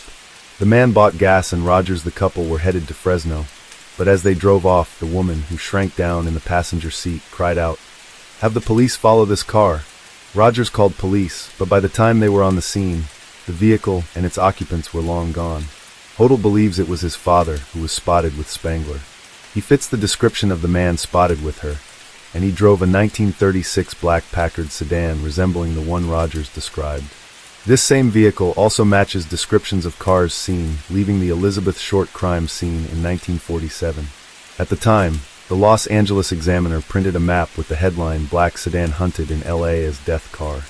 It is the firm conviction of Steve Hodel that it was his father who was seen with Spangler the night she went missing. "It's my belief she started dating Dad either late September or early October," he said. In his pursuit of the truth about his father, Hodel was given clearance to search the Franklin house in 2012 in an attempt to locate forensic evidence. A trained dog indicated the smell of human remains in the basement and the slope behind the house, and soil samples recovered identified the presence of human remains in the soil. During the 1940s, the mobster Mickey Cohen held a tight grip over the criminal underworld in Los Angeles. Investigators explored the theory that Spangler's disappearance was related to Los Angeles gangsters with whom she purportedly was associated. She was known to have worked for a time as a dancer at Florentine Gardens, a nightclub owned by Mark Hansen and Nils Thor Granlund. Incidentally, Hansen was considered a suspect in the murder of Elizabeth Short, and was known to have been the last person to have spoken with her in the days leading up to her brutal death. It was Spangler's acquaintance with Hansen that might have led to an association with various mob affiliates, including bootlegger and gambling entrepreneur Anthony Cornero Stralla and Mickey Cohen, a violent gangster who worked on behalf of Al Capone's Chicago outfit and Bugsy Siegel. It's been alleged that Spangler had been seen with Little Davy Ogle, an associate of Cohen's, in Palm Springs, as well as in Las Vegas, Nevada with Ogle and Frank Nicoli, another Cohen associate. In September 1949, Nicoli disappeared after having been indicted on conspiracy charges. On October 9, 1949, 2 days after Spangler went missing, Ogle disappeared. This led police to investigate the possibility that Spangler and Ogle, who was also under indictment for conspiracy, had fled to avoid prosecution. Thomas Ellery Evans, a gangster and acquaintance of Ogle, was interrogated by police during their investigation. In April 1950, Spangler's sister Betsy testified that neither she nor her sister were ever acquainted with Ogle, Cohen, or any of his associates. That same year, a customs agent in El Paso, Texas reported seeing Ogle and a woman who looked like Spangler in a local hotel. The hotel clerk identified Spangler from a photograph, but neither Ogle nor Spangler's names appeared on the hotel register. Because her life and career were tragically cut short, Jean Spangler never quite reached that level of success she craved in Hollywood. A young and talented woman, an aspiring starlet, who sought fame and fortune, but instead found her name immortalized through tragedy. The LAPD continued the search and circulated Spangler's picture for several years, and she is still listed as a missing person, and the LAPD has not closed the case. Until evidence is uncovered that reveals exactly what happened to her and why she went missing, the disappearance of Jean Spangler will continue to haunt the City of Angels. Case 4. In October 1975, the Canadian slasher film Black Christmas was released in Toronto cinemas for the Halloween season. Directed by Bob Clark, the story involves a group of sorority sisters who receive threatening phone calls and are one by one stalked and murdered by a deranged maniac during the Christmas holidays. Upon its release, the film received mixed reviews and performed poorly at the box office, but in the decades since has enjoyed renewed interest and a much-deserved critical reappraisal. Black Christmas is considered one of the earliest slasher films that went on to influence many other cult movie franchises. Inspired by an old urban legend which dates back to the 1960s about a teenaged girl babysitting children who is continually harassed by a stalker, and in some versions of the tale, is murdered by the unseen prowler, Black Christmas was, however, based on a real-life incident from Montreal, Quebec, during the Second World War. Originally developed by Canadian screenwriter Roy Moore, under the title Stop Me, Black Christmas found inspiration from the urban legend known as the Babysitter and the Man Upstairs, which had become widespread by the 1970s. The tale had originated in the 1960s and revolves around a teenaged girl babysitting children who receives telephone calls from a stalker who continually asks her to check the children. This basic story had been adapted numerous times, and it itself based on the March 1950 murder of 13-year-old babysitter Janet Christman, who was brutally murdered and sexually assaulted by an unknown killer. Moore had also been inspired when writing his screenplay by a crime that happened in November 1943. In a quiet and leafy suburb of Westmount in Montreal, and family was bludgeoned by a maniac intent on killing the entire family. When police arrived, alerted by a survivor, Mrs. Webster was found beaten to death at the hands of her teenaged son. The young boy, George Webster, had also used a baseball bat to beat his two younger siblings, as well as a visiting Australian woman. At the time, the case received little coverage, owing to the ongoing conflict throughout the world, and was quickly forgotten by most.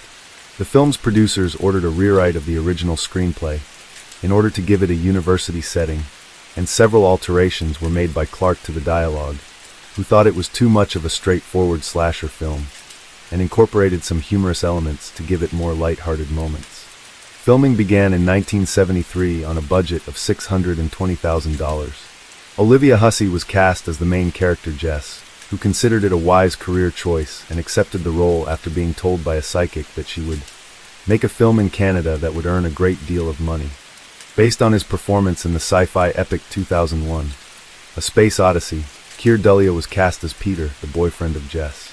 In supporting role, Margot Kidder played Barb, one of the sorority sisters, alongside John Saxton, who played Lieutenant Ken Fuller. For the part of the film's antagonist, Italian-American actor Nick Mancuso was cast as one of the main voices for the phone call sequences. In order to experience Mancuso as the deranged character of Billy, Clark had him sit in a chair facing away from him during the audition, so as not to see the actor's face. The film opens with an unseen man climbing the exterior of a sorority house, where a Christmas party is being held, whereupon he enters the attic unseen. Inside the house phone rings and is answered by Jess, played by Olivia Hussey. She discovers it is an obscene phone call from a person who has called before. She calls to the other sorority girls, who all listen as the caller rants in strange voices. Lick it, lick it, lick it. Let me lick your pretty pinky cunt. Barb, one of the sorority girls played by Margot Kidder, insults the caller, who in turn promises, I'm going to kill you. A younger student, Claire Harrison, suggests that the caller could be dangerous and says, I really don't think you should provoke somebody like that, Barb. Claire then replies, oh listen, this guy is minor league. In the city, I get 2 of those a day. Claire then returns to her bedroom, where the intruder suffocates her with a plastic dress bag and moves her body to the attic. When the telephone rings again, it is Peter, the boyfriend of Jess, and the two agree to talk in person the following day.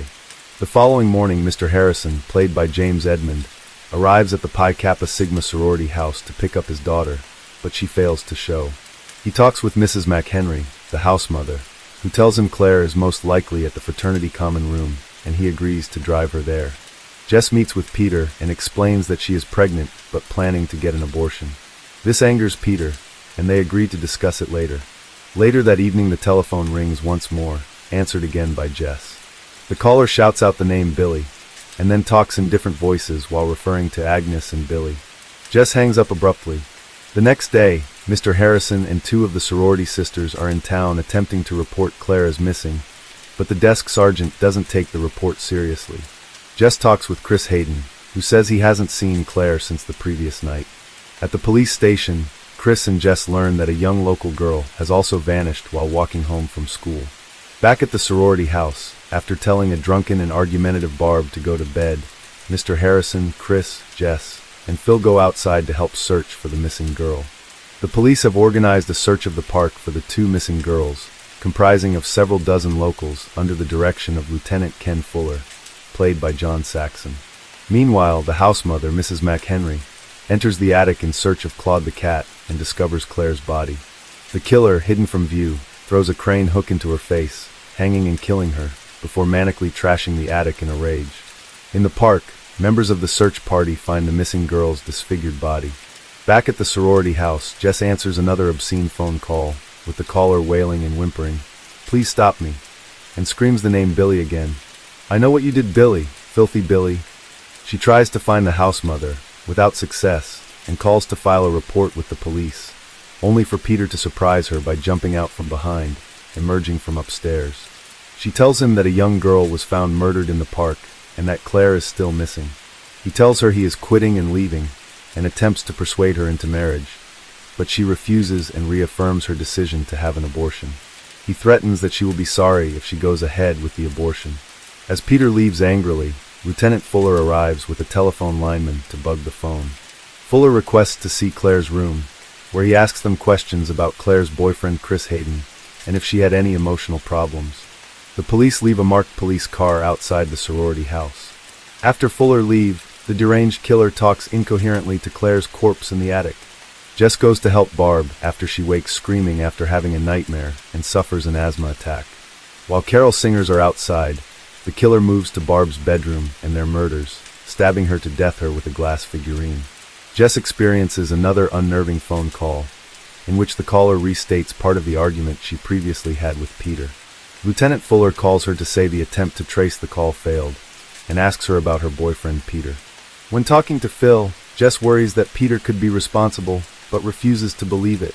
The killer calls again, this time pretending to be Peter, but the call is too short to be traced. Lieutenant Fuller asks Jess about the abortion, and theorizes that Peter could be the prank caller. Phil goes to her room, and is the next to be murdered. Jess gets another phone call, in which the killer alludes to some sort of transgression between 2 children named Agnes and Billy. This time the call is long enough to be traced, and Lieutenant Fuller attempts to contact the officer outside the sorority house, but he has been murdered. Sergeant Nash then instructs Jess to leave the house immediately, as the calls are coming from within the house. Concerned for the welfare of Barb and Phil, she ventures upstairs, where she discovers their bodies. Jess sees the killer for the first time, as he peers through the crack in the doorway, in one of the most iconic scenes of the movie. The killer then pursues her, but she manages to fight him off. Jess runs to the cellar and locks herself in, only for Peter to appear outside one of the windows. He smashes the window, enters the basement, and approaches Jess. The police arrive and hear Jess screaming, then discover her barely conscious in the basement with Peter's bloody body next to her. Believing that Peter was the killer, they put Jess to bed in her room and leave her alone in the house, with a policeman standing guard outside. Reports arrive, and Lieutenant Fuller refuses to give any details of what went on at the sorority house. Mr. Harrison faints from shock and is taken to the hospital by police. As the sound of sirens disappear in the distance, the killer's voice is heard from the attic, implying that he is still alive. The still undiscovered bodies of Claire and Mrs. McHenry are seen through the attic window before the house's telephone begins to ring, leaving both Jess' fate ambiguous and the identity of the killer a mystery. The film debuted in October 1974 in Toronto, Canada. In the United States, the film originally screened in July 1975 in Virginia under the title Silent Night, Evil Night, which had been initially changed by the film's distributor Warner Bros., thinking it would mislead audiences into believing the film was a blaxploitation movie. The film later screened in October 1975 in New York and Chicago, as well as several theaters in Los Angeles. Owing to poor takings, the film was pulled from cinemas in December 1975. Although it opened to mixed reviews, the film eventually earned around $4.1 million internationally. Upon its release, the movie garnered some negative reviews that focused on the story, with one review calling it slow-paced, while another referred to it as a routine shocker. The lack of a conclusion of the story was cited by many as the reason why audiences did not enjoy the film, with one reviewer stating, "It may well be that the makers simply couldn't figure out how to end it." The film's writers have since explained that they never intended for the killer's identity to be revealed, and intentionally omitted it in an effort to make him more frightening. Neither the character nor his portrayers were ever listed in the end credits, and as a result, fans of the film began referring to the killer as Billy, with director Bob Clark himself using the name when referring to the character during interviews. As such, the character of Billy has become a faceless killer, and by making him more enigmatic, it allows the audience to project their own fears onto the character, and thereby forming their own interpretations about him and his motivations.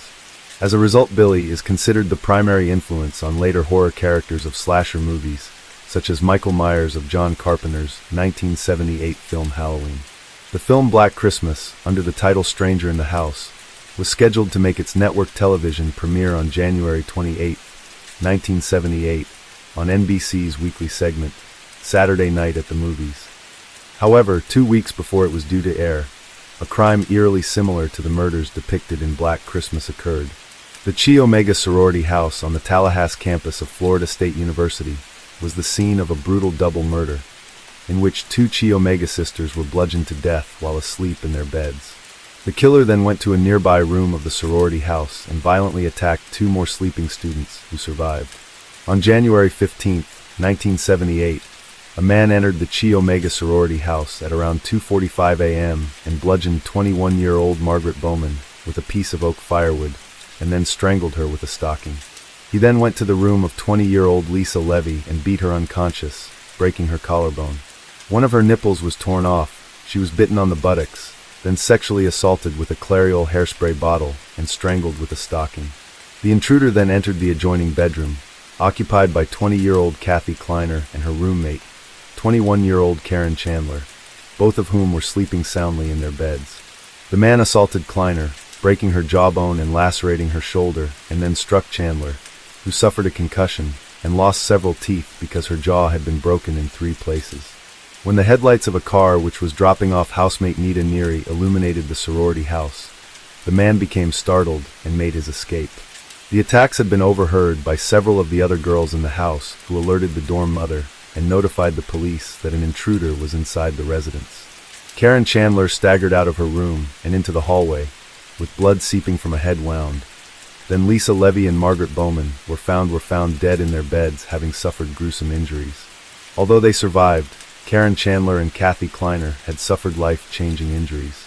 The attacker had escaped the scene, but made his way to a basement apartment 8 blocks away, and there launched a final attack, this time on 21-year-old student Cheryl Thomas. She was found lying diagonally across her bed, her face turning purple with bruises and barely conscious, whimpering in pain. She had been beaten across the head and suffered a broken jaw and dislocated shoulder, whilst her skull was fractured in 5 places. Next to her body, police found a semen stain and a pantyhose mask which contained 2 hairs. Cheryl Thomas suffered the worst injuries that night and was left with permanent deafness and equilibrium damage which ruined her dance prospects and would stay in hospital for a month. The perpetrator of these crimes would later be revealed as serial killer Ted Bundy, who had escaped custody for the second time on December 31st, 1977, from the jail in Glenwood Springs, Colorado. He made his way to Florida, where he rented a room under the assumed name Chris Hagen, a name that is suspiciously similar to that of a character in Black Christmas, Chris Hayden, played by Art Hindle. There he began roaming the nearby campuses, which were his old hunting grounds back in Washington. He was wanted for the murders of several women from that state, as well as Utah. Bundy would eventually stand trial for the Chi Omega killings and was sentenced to death. He was also charged with the murder of a 12-year-old girl, for which he would eventually be executed. These were among the last crimes attributed to Bundy, and they bear a striking resemblance to the murders committed by Billy, the killer from Black Christmas. Bundy had moved around the sorority house, attacking several of the sorority sisters and killing 2. It is possible that during its initial release, Bundy had seen the film and it made a lasting impression upon him, compelling him to commit similar crimes during his last few desperate weeks on the run from law enforcement and soon to be the focus of an FBI manhunt. There have been several co-ed killers, such as Ed Kemper, who kidnapped female hitchhikers and college-aged girls between May 1972 and April 1973, and the Gainesville Ripper, who entered the apartments of students from Santa Fe College during a burglary and robbery spree that saw him murder as many as 7 women and 1 man. Case 5. At the end of November 1968, an accident occurred at number 2123 Center Street in Salem, Oregon, when a car crashed into the house, causing damage to the side of the property. The homeowner, Jerry Brito's, was away for a few days with his family, and although the police came to investigate, they nor anyone else attempted to look inside through the large hole caused by the crash. Had they done so, they would have found a dead body hanging by the neck from the ceiling, the second victim of a fledgling serial killer. Known as the Lust Killer and the Shoe Fetish Slayer, Jerry Brito suffered deep emotional and physical abuse as a child, while also developing a psychological fascination for women's shoes from a young age. This fetish would escalate in his adult years, and along with the trauma of his childhood, would become the catalyst for his murder spree that would claim the lives of 4 young women, who found themselves at the mercy of a deranged serial killer and necrophile. From January 1968 to March 1969, 3 young women had vanished under mysterious circumstances. The first time anyone suspected foul play was in April 1969, when several incidents happened that led police to believe that a suspect was accosting young women with the intention of abducting them. Although the 2 victims described different experiences, one thing connected, that of a similar description of the offender. Late in the afternoon of April 21st, 1969, a young woman left her secretarial job in Portland. 24-year-old Sharon Wood was heading to meet with her estranged husband, who wanted to discuss a divorce. As she entered the basement level of a parking garage to look for her car, a tall, pudgy man approached her. As described in Rule's book The Lust Killer, she later told police that she had sensed someone behind her and had tried to return to an area where she could hear other people. But in that moment someone tapped her shoulder, and she turned around to see a man holding a pistol. He told her not to scream, but faced with this sudden encounter, she became both frightened and enraged. In a matter of seconds, she decided there and then to fight. She screamed and stepped away from him, and he grabbed her and put an arm lock around her throat. He was much taller than she, and outweighed her by nearly 100 pounds. She stood barely a chance against him, but believed that someone might still hear her, and if she failed to struggle, this man might kill her. Her instincts told her that this man had only murderous intentions. Sharon Woods kicked at him with her high-heeled shoes and screamed again, hoping to attract someone's attention to the danger she was in. She also grabbed the gun and gave it a hard twist. When the man tried to silence her with his hand, she bit him hard. She knew that she'd drawn blood, and he tried to free himself, but could not, so now her attacker was struggling. Grabbing her hair, he tried to force her to the floor, but she continued to resist with all her strength. She was determined that this man was not going to assault her, but he was stronger and managed to slam her head on the concrete, dazing her. She relaxed her jaw and let him go, and as they stood there post-struggle, she then heard another car coming, and her attacker picked up the gun he'd dropped and left. This was all she could remember. Someone had apparently called the police, and Sharon found herself giving her statement to police. Her attacker was a tall man with blue eyes and freckles, she recalled, but knew little else. She said she'd know him if she saw him again, but when the police questioned others in the area, no one recalled a man by that description. Sharon learned only later that this man's frustrated attempt to abduct her had only shifted his modus operandi. He would from then on be more careful in approaching women, and strengthened his resolve to not be caught. Sharon Wood survived, but not long afterward another young woman would not. Rule had some measure of success with her memoir, The Stranger Beside Me, about serial killer Ted Bundy, and she'd been writing articles under the pseudonym Andy Stack. Her literary agent then advised her to continue with her pseudonym for the next 3 books. When those came out, The Stranger Beside Me was doing very well, Rule explained. So my agent said that these books got such small advances I should not put my name on them. I stayed with Andy Stack, but after a while I put them under my real name, she adds. Rule explains in The Lust Killer that her purpose in writing such a book was to add to the psychiatric research that may one day to treat aberrant minds before they explode into violence. She believes that the more we learn about such offenders, the better our chances for stopping them. At the time of these crimes, little was known about truly deviant serial behavior. A murder spree was occurring simultaneously in Michigan with 8 dead students, and both the Manson family murders and the Zodiac's deadly and bizarre killing spree would soon begin in California. Meanwhile, Albert DeSalvo, the alleged Boston Strangler, had been interrogated for years earlier. The murders began in January 1968, when 19-year-old Linda Slauson, a door-to-door encyclopedia saleswoman who worked for a book company, was going door-to-door to persuade families to purchase sets of encyclopedias. On that day, January 26th, her route had taken her to a neighborhood in Portland, Oregon. At some accounts, she was looking for another house when she went there, but only one person knows what truly happened that day. It was the last anyone saw or heard from Linda Slauson again. The book company that employed her had no record of where she had been that day, so the many desperate requests to police from Slauson's family came to nothing. The police did manage to locate her car, which had been abandoned, but it offered no clues of what had become of her. There was no sign of struggle, nothing apparently missing. She had just vanished. Slauson remained on the list, but as each day passed, her case grew colder. Other more pressing incidents took precedence. If she had been abducted, the person responsible had been careful, leaving little evidence, no sign of his presence, his intentions, or what he had done with her. The mystery would remain, until it was revived later the same year, when other young women turned up missing. Jan Whitney, 23, disappeared as she was on her way home for the Thanksgiving holiday on November 26, 1968. Her Rambler was found off the highway in a rest area near Albany, Oregon. It was locked, but there was no sign of January. It was suspected that a minor mechanical fault might have compelled her to look for a ride from someone, possibly the wrong person. It was during the time when girls freely hitchhiked along the West Coast. Some 4 months later, on March 27, 1969, 19-year-old Karen Sprinker went missing. She had been home from college, and her mother had expected to meet her for lunch at a downtown restaurant. Her mother waited for an hour, and then became worried as Karen would not have missed this meeting. In fact, it was later learned that she did park her car at the garage of the store where her mother was waiting. But the car sat empty, and Karen never returned to claim it. Several shoppers in the area described seeing a very tall and strange-looking woman in the area. One eyewitness said that when this person got close to her, she saw that it was in fact a man in drag. He seemed fairly creepy, so people had avoided him. There was no reason then to link him to this incident, but in retrospect, it was all part of the mystery. Only 4 weeks later, it appeared that 22-year-old Linda Sally had been abducted from a shopping mall under similar circumstances. She had visited there to buy a gift for her boyfriend, but had failed to meet him later that evening. She also did not show up to work, and her car was found abandoned. Like the others young women, there was no sign of any violence inside the car, or any that a stranger had entered it.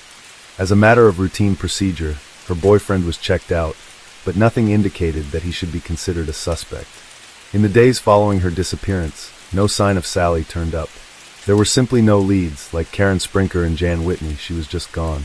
Investigators wondered if there was any connection between these girls, and some even brought up the case of Linda Slauson, the encyclopedia salesperson. Detectives soon saw that a pattern began to emerge. When they collated all the timelines, they noted the fact that all of the girls had disappeared toward the latter half of each month. Additionally, all of the missing were young white females. But that was as much as the investigators had managed to uncover. That is, until human remains were found in a nearby river. 3 weeks after Linda Sally's disappearance, a man who'd gone fishing that May in the Long Tom River, south of Corvallis, Oregon, found decomposing human remains bobbing in the rushing current. He called police, and when they arrived, they discovered that the deceased was a female who had been bound to a car transmission box with nylon rope and copper wire which weighed down the body, making it difficult to pull out. But this grim find provided clear proof of murder and an attempt to conceal it, along with possible evidence to tie back to a suspect, should they find one. Also, this victim had been tied to the auto part with a nylon rope, and a rather specific type of knot had been used. Police cut the cord carefully so they could preserve the knot, just in case they had reason to use it as probable cause for a warrant or later in court. The copper wire, too, had been twisted in a specific manner that indicated someone with background as an electrician. With so little evidence, it was difficult for the medical examiner to determine the exact cause of death, but from the condition of the neck area, it appeared that she had been strangled. Oddly, there was also a pair of post-mortem punctures, each circled by a burn, at opposite sides of the rib cage that appeared to have been caused by a needle. No one knew what had caused them, but when dental records were checked it was determined that the remains were those of Linda Sally. Further searches were undertaken along the river, and a few days later they came across yet another set of decomposing remains, also bound to something that turned out to be an engine head. Once again, the same type of bindings and knots were found with this victim. This was a clear enough indication that the same offender was responsible for both. The latest victim had also been strangled, apparently with a strap that had been used as a garrote. The clothing still on her body matched those Karen Sprinker's mother had described her wearing the day she went missing. But once the body was lifted, it was found she was also clothed in a long-line black brassiere that appeared much too large to be hers. This anomaly had been confirmed by her mother. Stranger still, it had been padded with brown paper towels. In fact, this victim's breasts had been completely removed, and the padding appeared to have been placed there to absorb the blood and fluid. Further searches along the river yielded nothing more, while investigators had been hoping that this effort might close the case on the other two missing women. What investigators knew at this point was they were looking for either a rather strong male or two men working as a team, because the bodies, coupled with the weights, would have been quite heavy to carry.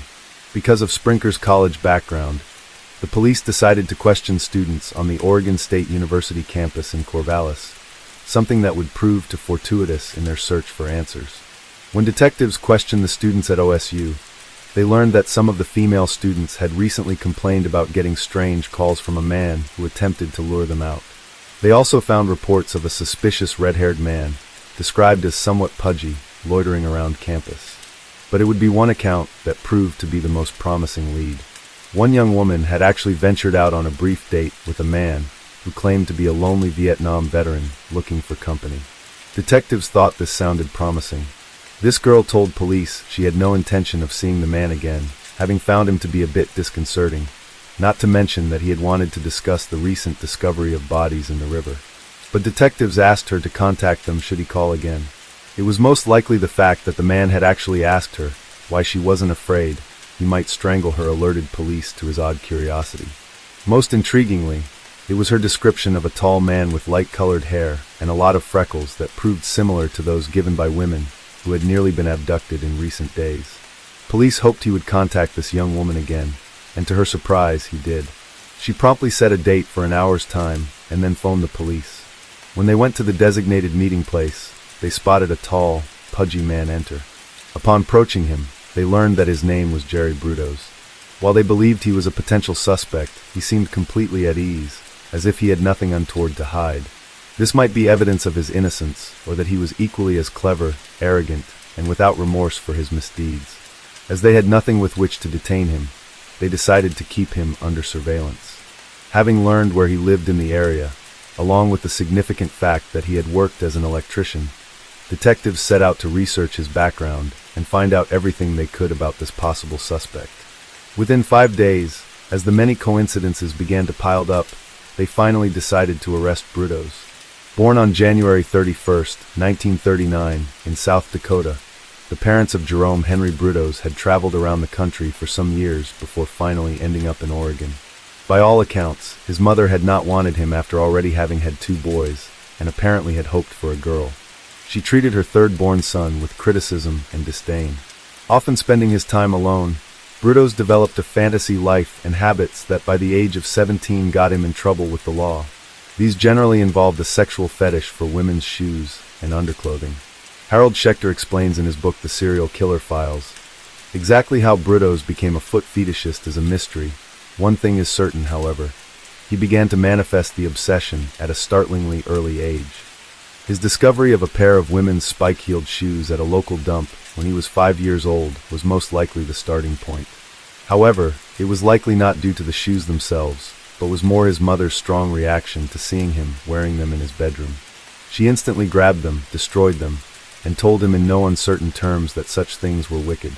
She began highly agitated and inexplicably upset by the incident, which signaled to the boy that there was something about those shoes that was mysteriously forbidden. It's likely that making these shoes off limits attached to women's high-heeled shoes in general created a taboo that influenced Jerry Brudos' developing sexuality. He once stole the shoes that his kindergarten teacher kept in her desk and received a stern reprimand. Most authors agree that as Brudos matured, his developing shoe fetish increasingly provided sexual arousal, something the psychologists who later analyzed him tended to agree with. He continued to collect shoes in secret, hiding them from his mother's disapproval, and eventually adding to that stash an assorted collection of women's underwear, which he had stolen during clandestine raids into nearby houses. When touching female underwear, he gained some sense of comfort and the feeling of arousal. It was this unusual feeling that Brudos could no understand of explain, but desired. By 1956, at the age of 17, Jerry Brudos' fetish burgeoned into a dangerous addiction. One day he dug a hole in a hillside where he planned to keep girls as sex slaves, and used a knife to accost a 17-year-old girl, demanding that she remove her clothing so he could photograph her nude body. He even beat her with his fists, but after an elderly couple caught him, he admitted what he had done. But this failed encounter would not satisfy his urges. Even spending 9 months for it on the psychiatric ward of Oregon State Hospital didn't deter the schoolboy kidnapper. In therapy there, doctors pinpointed the source of his sexual fantasies that were centered around hatred for his demanding mother and revenge against women in general. They were also made aware of his collection of women's clothing. As one author stated, his fantasies included placing kidnapped girls into freezers so he could later arrange their stiff bodies in sexually explicit poses. In her book, Rule includes the psychiatric report from that hospital, explaining that the examining mental health staff did not believe Brudos was grossly mentally ill. It appeared he had what was described as an adjustment reaction to adolescence and was not considered dangerous. However, he had developed a fetish for female shoes and underwear, and for nude female photographs. For his age, he seemed immature and unable to deal normally with his developing sexuality. But that did not explain his readily accepted use of violence. As Rule explained, the doctors believed that he simply had to grow up. This grossly underestimated assessment is in part to the period. For not much was known in 1956 about the development of serial sexual predators. An older Brudos went into the military, but was discharged early because of his strange delusions, described as sexual obsessions by others. A civilian again, he became an electronics technician, something for which he possessed an aptitude. In 1961, at the age 22, he met Ralphine, a shy 17-year-old girl, referred to as Darcy by Rule. In an attempt to please him, she went along with whatever Brudos wanted, including staying naked in the house, staying out of his workshop, and avoiding the attic. They had 2 children together, and eventually Ralphine declined to have sex any longer. Although she could sense unusual ways in his character, she seemed not to notice when Brudos stole out during the night to invade other people's homes to satisfy his underwear fetish. One time, he even walked up to her dressed in women's underwear, to which she was reportedly shocked, and he seemed hurt by her inability to understand. He had hoped he found a woman who would be compliant to his will and accept his fetishes, everything, but she had disappointed him. So he returned to his secret world in his workshop. The couple said nothing more to each other about what happened, but other discoveries made her uneasy. On another occasion, she discovered a paperweight in the house shaped like a woman's breast. That really unnerved her, but Jerry Brudos had a ready explanation. Not knowing what else to do, she accepted it and forgot the incident, just like she did when she caught him developing photographs of nude women. It's unlikely that Ralphine Bruttos would have been able to comprehend the nature of her husband's aberrant obsession. In his book, The Serial Killer Files, Harold Schechter discusses this deviance, or paraphilia, at length. He makes mention of several horror films which depict men who dress in women's clothing as psychotic knife-wielding slashers, who hate and want to kill women. Examples of this are the movies Psycho and Dressed to Kill. However, transvestites are generally nonviolent. Schechter describes their penchant for women's clothing or undergarments, explaining that it does not turn these men into rapists or killers, but is often accompanied by feelings of shame. If they take up violence, their fetish may become part of the crimes they commit, but the desire for women's clothing is merely an expression of their particular erotic desires. He states that becoming violent is the manifestation of a different drive. Just as Jerry Bruttos would go on to claim, several mass murderers and serial killers assert that as children they were forced to dress as girls, but unlike him, most did not become transvestites, while others became cross-dressers without any influence from their parents. Bruttos can be identified as cross-dressing, with a female fantasy in the form of an escape mechanism, and without the desire to change gender identity. The attraction for Bruttos was the desire to wear shoes and underwear, and as he grew bolder in acquiring and wearing these items, he took advantage of his ability to sneak undetected into women's bedrooms and there to overpower one sleeping woman and rape her. The victim reported it to the police, but no one traced it to Bruttos. In January 1968, at the age of 28, Bruttos answered the door to Linda Slauson. It was his first murder, and it was only after he described to police what he had done that day did the full extent of his sick and perverted fantasies come to light. Detectives Jim Stovall and Gene Doherty were put in charge of the investigation, and when Bruttos cropped up as a potential suspect, they attempted to link the murders to him by cross-referencing his known activities against their timeline of the missing women. As described by Rule, in January 1968, Jerry Bruttos had lived in the same neighborhood worked by the young encyclopedia salesgirl, the missing Linda Slauson. Bruttos had indicated that he had moved to Salem in August or September 1968 and had gone to work in Lebanon, Oregon, hard by the 1-5 freeway where Jan Whitney had vanished in November. His current job was in Halsey, only 6 miles from the body sites in the Long Tom. She adds, and of course, when Karen Sprinker had disappeared from Meyer and Frank on March 27th, Bruttos had lived only blocks away. During questioning, Bruttos had referred vaguely to problems, without going into details, and appeared to have a lot of nylon rope in his workshop. The officers who met him later expressed to having a bad feeling about him, but that was not sufficient grounds for a warrant to search his home. It was also believed that he did not look strong enough to have carried the bodies with their respective weights, and did not drive a sports car, as described by the teenage girl who was accosted by the freckle-faced man. However, he did admit borrowing one. Most alarmingly, some rope tied into a knot in his workshop appeared to be similar to the knots used on the bodies. He allowed detectives to take a sample, but then called an attorney, Dale Drake, and asked him to find out why the police seemed so interested in him and the items in his workshop. Drake agreed to represent him should the need arise. Meanwhile, detectives secured a warrant to search Bruttos' vehicle, but found that the interior had been thoroughly cleaned. Suspicious as this was, it was not damning, and Bruttos once again had a ready explanation. But his aptitude for alibis run out when the adolescent girl picked him out of a photo spread as the man who recently had attempted to force her into a car. It was sufficient cause for police to arrest him, along with a weapons charge after a gun was found in his car. Investigators had hoped for a stronger case, but they had some concern that should Bruttos learn the full extent of their suspicions, he might panic and flee.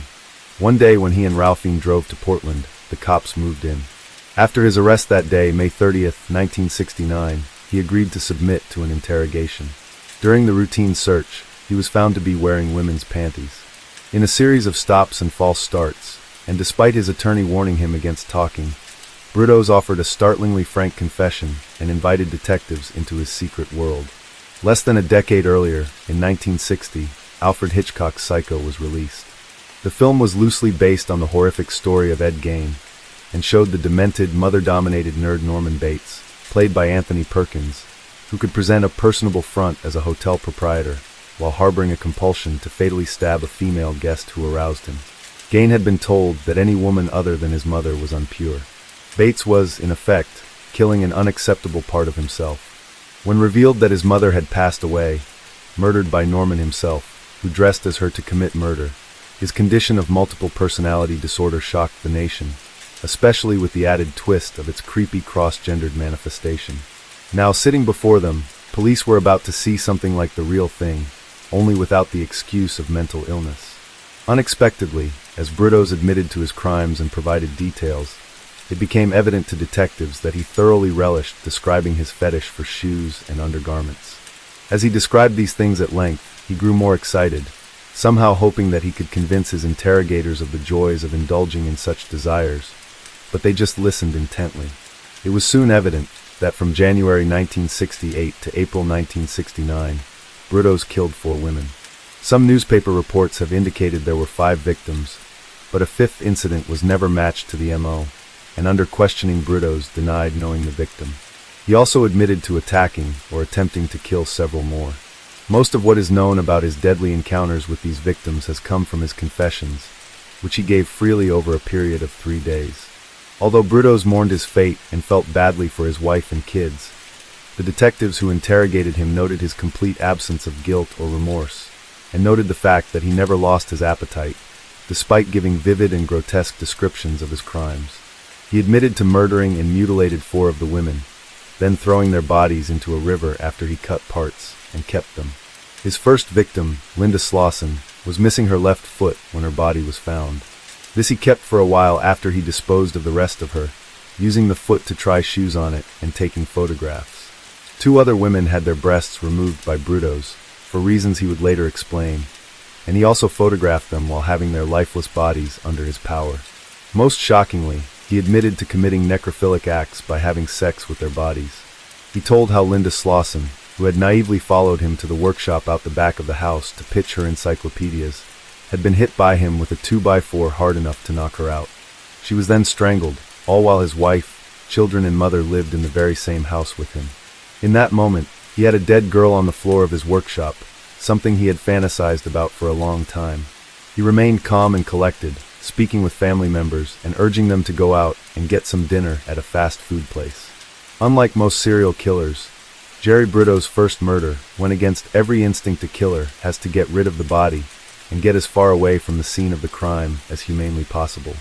It is only later, when they become bolder and more comfortable, that they begin to do more with corpses, if that is part of their fetish. For Jerry Bruttos, that was an important part, yet with his first experience, he was more than happy with this circumstance. Straight away, with the corpse of dead girl in his workshop, he started thinking about what he could do with her, now that he had the real thing rather than just his obsessive fantasies. He had spent a considerable amount of time, years in fact, with his own private images. These had by now become clearly defined and sophisticated that when he gained the opportunity to spend actual time with a victim, he could then live out the things he had only dreamed about before. He described for the officers interrogating him how when she arrived at his home, he was in the yard. At once he began to lie to her in order to get her to come inside. Hoping to make a sale, she did so readily. Although he sent his wife and kids out to eat, a friend came over unexpectedly, and Bruttos had to spend some time getting rid of him. Once alone, he quickly undressed her dead body, recalling every detail of what she was wearing, particularly her underwear, and was especially pleased that she had been wearing a pair of red panties. Getting some items from his own collection, he redressed her in them. Suddenly realizing he could not keep the body at home, he removed her foot with a hacksaw, placed it in the freezer, and then dragged the body his car and dumped it at the Willamette River. In order to make sure she would not be found, he tied the body to a car engine before throwing it over the bridge railing. Then he returned home to enjoy the part of her he had kept, which would serve as a reminder of his first kill and something he could play with. By that time he had accumulated a large collection of high-heeled shoes, and he could now try them on this severed foot and take pictures to savor the moment. He did this for as long as he could, but when the foot started to deteriorate, he tied it to a weight and threw it into the same river. He also recalled odd little details for police, such as that Slauson had a class ring on her finger. Detectives were shocked at the callous and matter-of-fact attitude Jerry Bruttos expressed in recounting his first crime, along with the way he grew more arrogant as he described these gruesome details. It seemed as if he thought of these women as objects, who existed purely for his warped pleasure. He cared little for whatever lives they had lived, or would have gone on to lead had they not run into him. He only cared for his own pleasure. But that pleasure was short-lived, and before long he required a new fresh plaything in order to experience that again. When he realized that no one had stumbled upon the remains, and that police were not knocking on his door in the pursuit of Linda Slaussen's killer, he went looking for another victim. With the realization that they might not find her body so long after her murder, detectives pressed for details about Jan Whitney. By that time, she had been missing for 6 months, and police theorized that her killer had come across her car while broken down. This proved correct, as Britos described how he happened upon her, in the company of 2 men, who looked like hippies, he said. He stopped anyways, not wishing to pass up such an opportunity. Jan had given the men a ride, but when it broke down, they failed to help her fix it. And so Britos gave them all a ride, dropping the men off, before taking Jan to his home. He went inside and told his wife he was going to go fix her car for her, telling her to wait for him, to which she complied. When he returned, he got into the car behind her, told her to close her eyes, and began playing mind games. Again, she complied, and he placed a strap over her head and around her neck to keep her from moving, then strangled her. Once dead, he had sex in the car with the body, then took her to his workshop. There he dressed her in some of his clothes and took pictures to remind him of this moment, and also sexually violated the body several more times. After that, he tied her up and raised her body into the air via a hook and pulley system he had fixed in the ceiling. Although someone could have discovered her at any moment, he left her hanging there for several days. She was only his second victim, and already he felt untouchable. It was during the several days away with family that a car crashed into the Britos' home, leaving a gaping hole wide enough to view what was inside. But no one looked, not even police who came to investigate. That was close, Britos told the detectives, relieved his murder spree was not brought to an abrupt end there and then. After removing the body, which by that time would have begun to decompose, he invited the officers come to inspect the accident damage. They apparently smelled nothing. However, Britos had wrapped the corpse in a plastic sheet in another building in the yard. He described how he tried something different with this victim, taking her right breasts rather than a foot this time. I was going to make a plastic mold of it, he said in the interview, and then I could make paperweights. But he did something wrong, and so it didn't turn out the way he wanted. As with Slaussen, he weighted Whitney's body down by tying it to a heavy part and threw it into the Willamette River. Oddly, he refused to give a specific location, but was telling the police so much yet holding back key details, perhaps assuming that if he kept certain things secret it would hinder their attempts at prosecuting him. They had more than enough evidence for trial, and only really prevented their ability to find the body.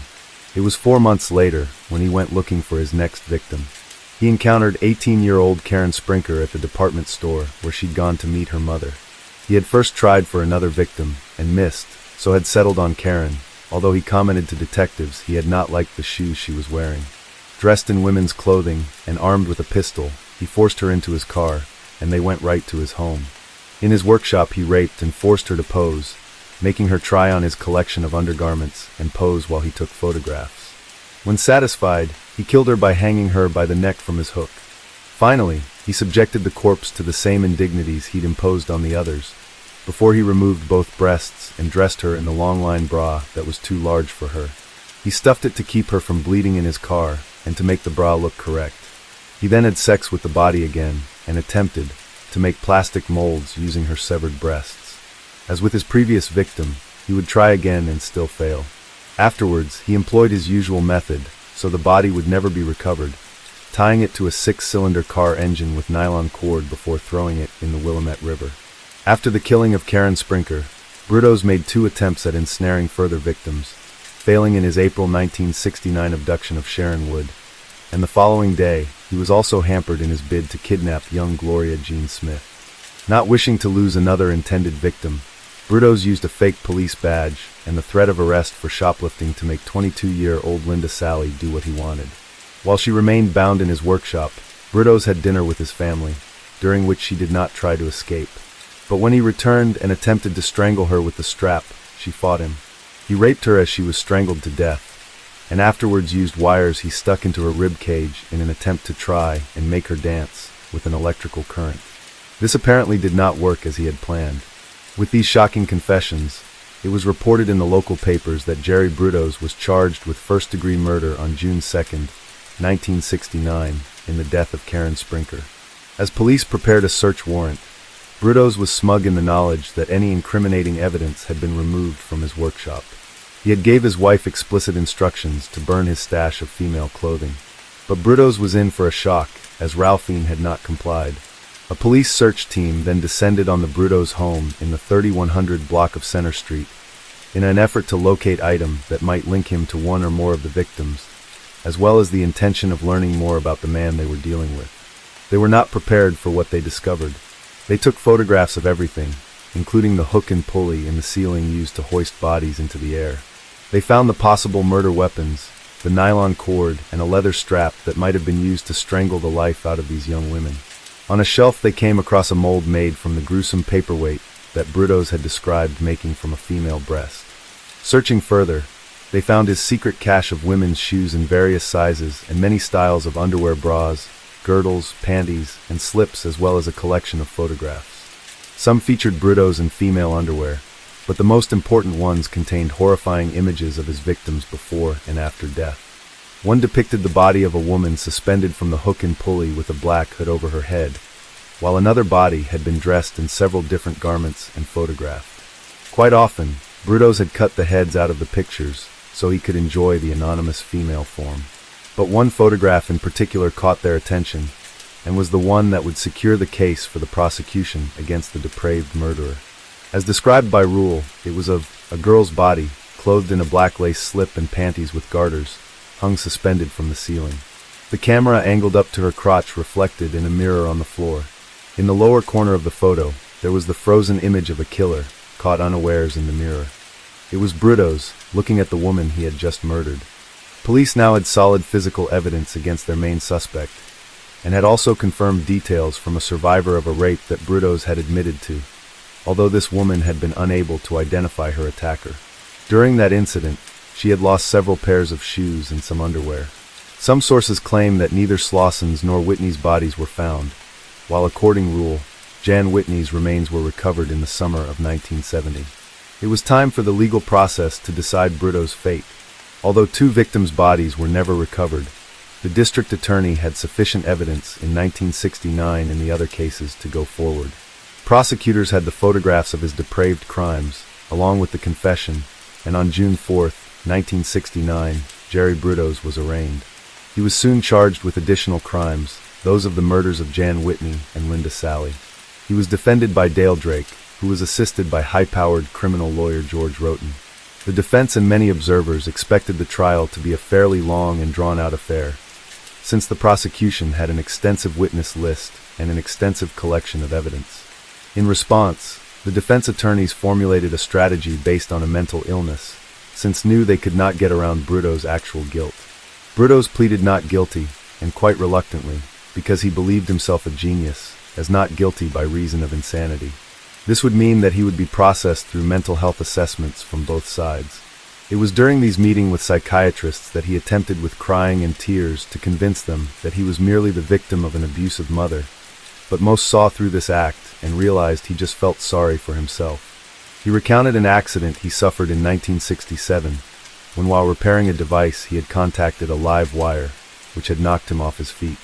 Although he survived, he suffered afterward from severe headaches. It was around this time that he began knocking women down to steal their clothing, and had committed a rape in a woman's home. He said that he'd been unable to control himself. It wasn't long before he began to fantasize, as he put it, about keeping female corpses in his freezer. He wanted to be able to play with the bodies, dressing and posing them however he liked, whenever he liked. In other words, he wanted a life-sized doll. It was after his first murder that he had purchased a large freezer, and then had the means to enact his fantasy, while being prepared if such an opportunity arose again. Jerry Brudos was a man who clearly liked being in control, and he insisted that if he were treated in a hospital for his paraphilia, he would get better, and stated his determination to get out of prison and raise his own children.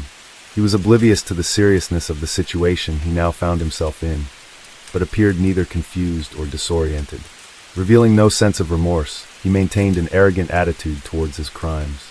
He would be assessed by no less than 7 psychiatrists, who indicated that while he had a personality disorder, he nevertheless was aware of what he was doing was wrong.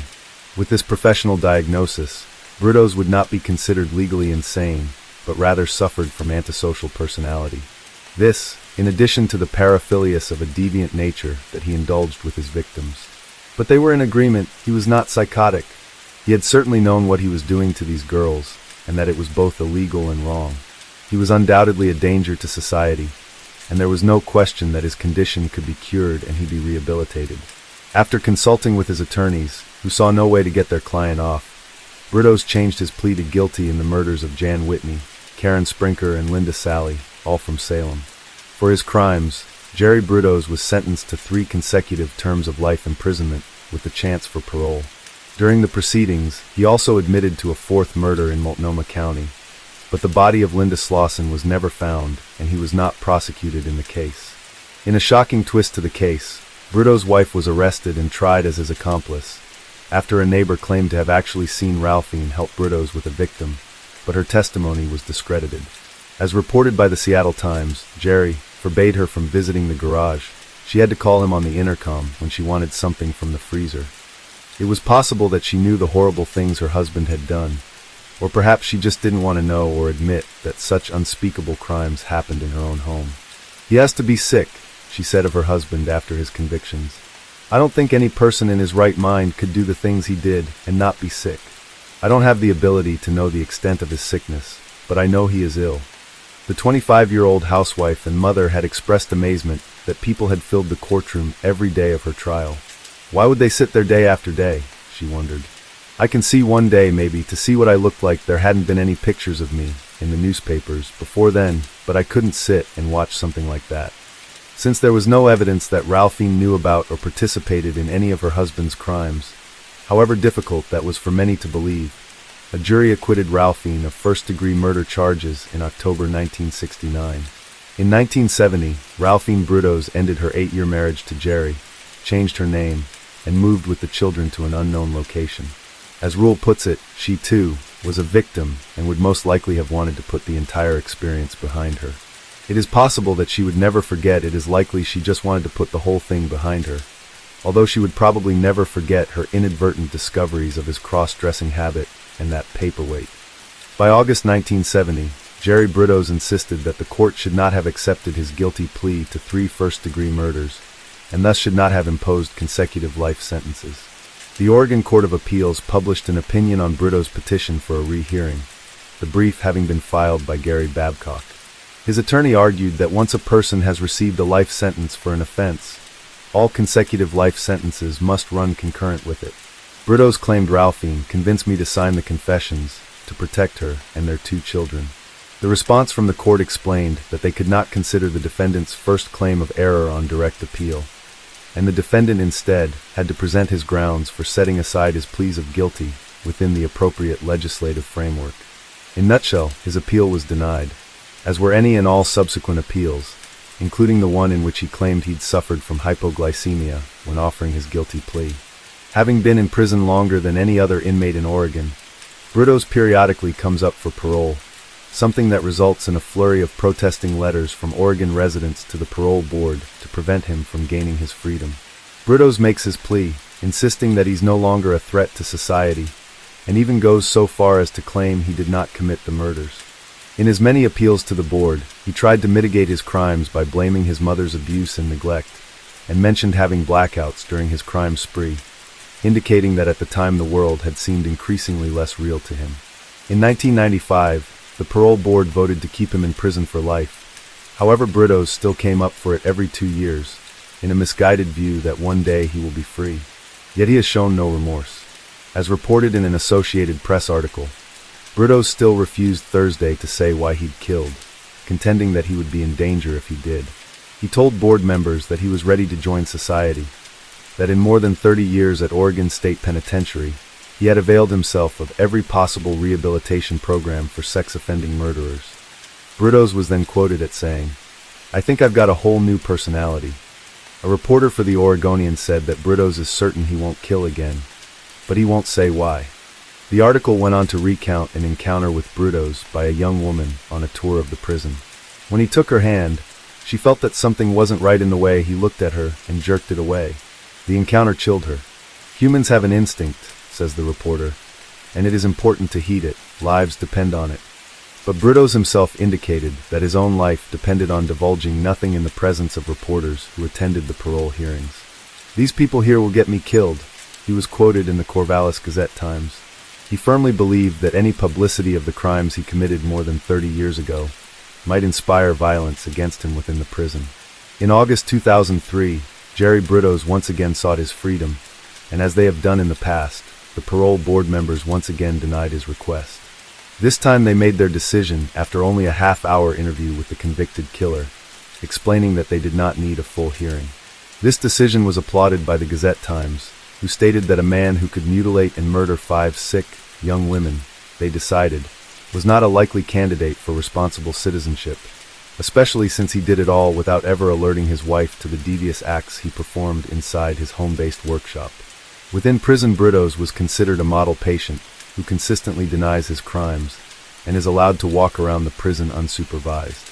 Adept at computers, Brudos was allowed by the prison to sell leather key fobs with his name engraved on them through their prison store. Rule wrote in a 1988 update of her book that Sharon would purchase one, a reminder of her ordeal and a symbol for assisting with her work in empowering women to defend themselves against physical attack. Brudos was once again up for parole in August 2005, the year that Rule predicted he was actually eligible for release, based on serving the minimum time for his 3 consecutive sentences. The result was the same as before, and he was denied.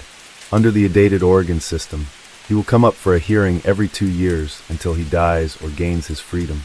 Although he adjusted to prison life, Brudos invested much of his time in working on ways of getting out. On March 28, 2006, it was reported in Salem, Oregon Statesman Journal, the 67-year-old Jerome Jerry Brudos had passed away from natural causes. By serving almost 37 years, he was the longest incarcerated inmate at Oregon State Penitentiary.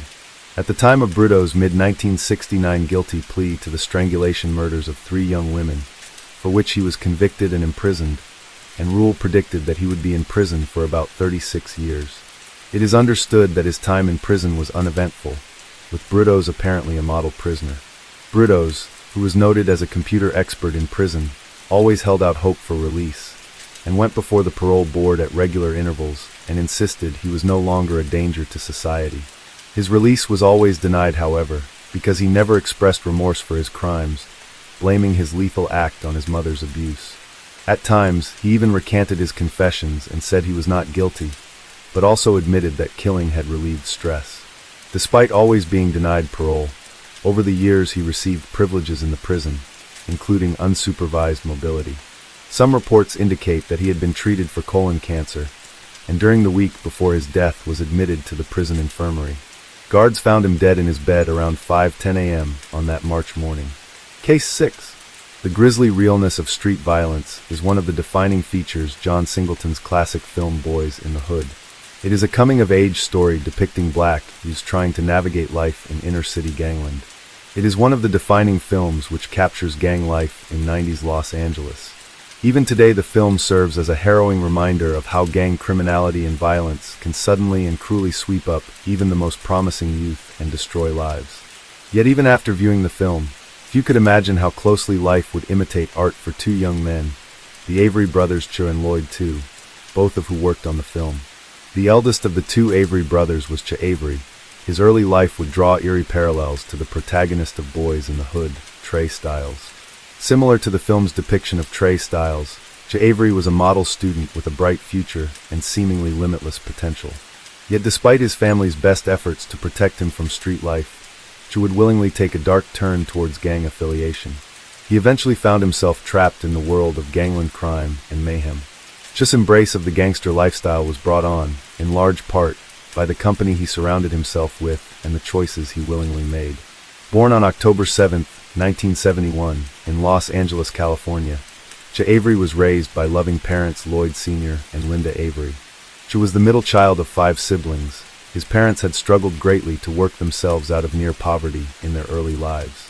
Ch's father Lloyd Sr. had built himself his own repair business, and his mother Linda fought her way through discriminatory hiring practices to become a senior accounting clerk at their local bank. The Averys' focus was to have their children succeed and to provide better opportunities than they had growing up on the streets, free from the ballasts of street and gang influences. In this effort, the Averys spent a lot of time with all their children and stressed Christian values and good behavior. They demanded academic excellence from each of their children. Wholesome outlets, such as family outings to go fishing or hunting, served as a brief escape from inner-city life. During the week, the Avery children were given extracurricular lessons in swimming, gymnastics, and Little League baseball. The Averys even had a pool installed outside their home, all in an effort to keep their children off the streets. As an adult, Cha would recall, we were silver spoon kids. We never needed for nothing. Cha's upbringing would seem to provide the environment and tools needed to succeed. Yet he would become one of the incredibly unique individuals to turn their back on privileged family life in favor of hardcore gang involvement and crime. Cha had a seemingly ideal childhood in the Los Angeles suburb of Windsor Hills. With its palm tree-lined streets and bungalow houses, Windsor Hills was a firmly middle-class neighborhood. Yet a sinister shadow was just around the corner. As with many inner-city neighborhoods, Windsor Hills bordered the gang-infested divisions of Inglewood and South LA. This proximity to gang life would prove to be Cha and Lloyd Avery Too's undoing. Cha would later say as a defendant in court, the family love was always there. I just felt some kind of attraction to the streets. Cha's downward spiral began at the age of 17 from a seemingly sensible act of parenting. His parents would enroll Cha in a busing program which prevented him from attending Crenshaw High, where he would have been mixed in with the locals of ganglands from Inglewood and South LA. Instead, Cha's parents enrolled him at Beverly Hills High School, a predominantly white school that catered to the more affluent suburbs of Los Angeles. Yet Cha would still have to take the public bus from his house through some of the worst ghettos of LA to reach Beverly Hills High. Rap and its pop status had exploded by the time Cha Avery was 17, and like many youths in inner-city LA, he had developed a taste for wearing Black Raider hats, baggy sweatshirts, and khakis. This style of dress was meant to imitate the rap artists he enjoyed listening to, but was also the perennial uniform of LA gang culture. Cha's parents would normally disapprove of the attire and its connotations, but as Lloyd Sr. said, a friend of mine made his son look, dress, non-gang, and somebody stabbed him on the bus. Somebody sharpened up a screwdriver, put a point on it, and stabbed him, paralyzed him a little while. That taught me something. I told Cha whatever he needed to do to get from point A to point B, you do that. Cha's dress sense made him a standout figure at Beverly Hills High, an honor student with a 3.6 grade point average, but his outward appearances made him look gang-affiliated. Cha would eventually remember, all these little Caucasian kids thought I was the stereotypical gang-banger they've seen on TV. They just idolized it. As Cha began to play up the role, his reputation grew not only at school, but out on the streets as well. Cha began to hang out and party more and more with cliques from his neighboring Inglewood and South LA, many of which had gang affiliations. Despite this, Cha excelled in his studies to such an extent that come graduation time, he was accepted to the prestigious universities of UCLA and UC Berkeley. But Cha began to be intimidated by the idea of attending university and his ability to win a much-needed scholarship and financial backing. As a fallback, Cha instead decided to defer his acceptance to university, to stay close to home, and attend a trade school like his father. It was this decision to stay in his familiar surroundings which would exacerbate Cha Avery's imitation of gang life into the real world. I was living a kind of double life. At home, I was an ideal son. I looked up to my dad. Then, as soon as my father turned his back, I'd be out doing things he couldn't have imagined. Cha's popularity on the street would grow from his willingness to commit random acts of violence and petty crime. His carefully crafted gangster charisma and ability to bring in girls from Beverly Hills to inner-city parties would open further doors to street life. In order to solidify his image, Cha would eventually form his own clique, which he named the DGF, Don't Give a Fuck Crew. As Cha himself explained, even this clique would not be involved in regular gang activities, of actual gang involvement. We don't sell the dope, don't sling the guns in the way a gang does, might steal a few things, might have a few guns, but they mostly have parties, chase girls.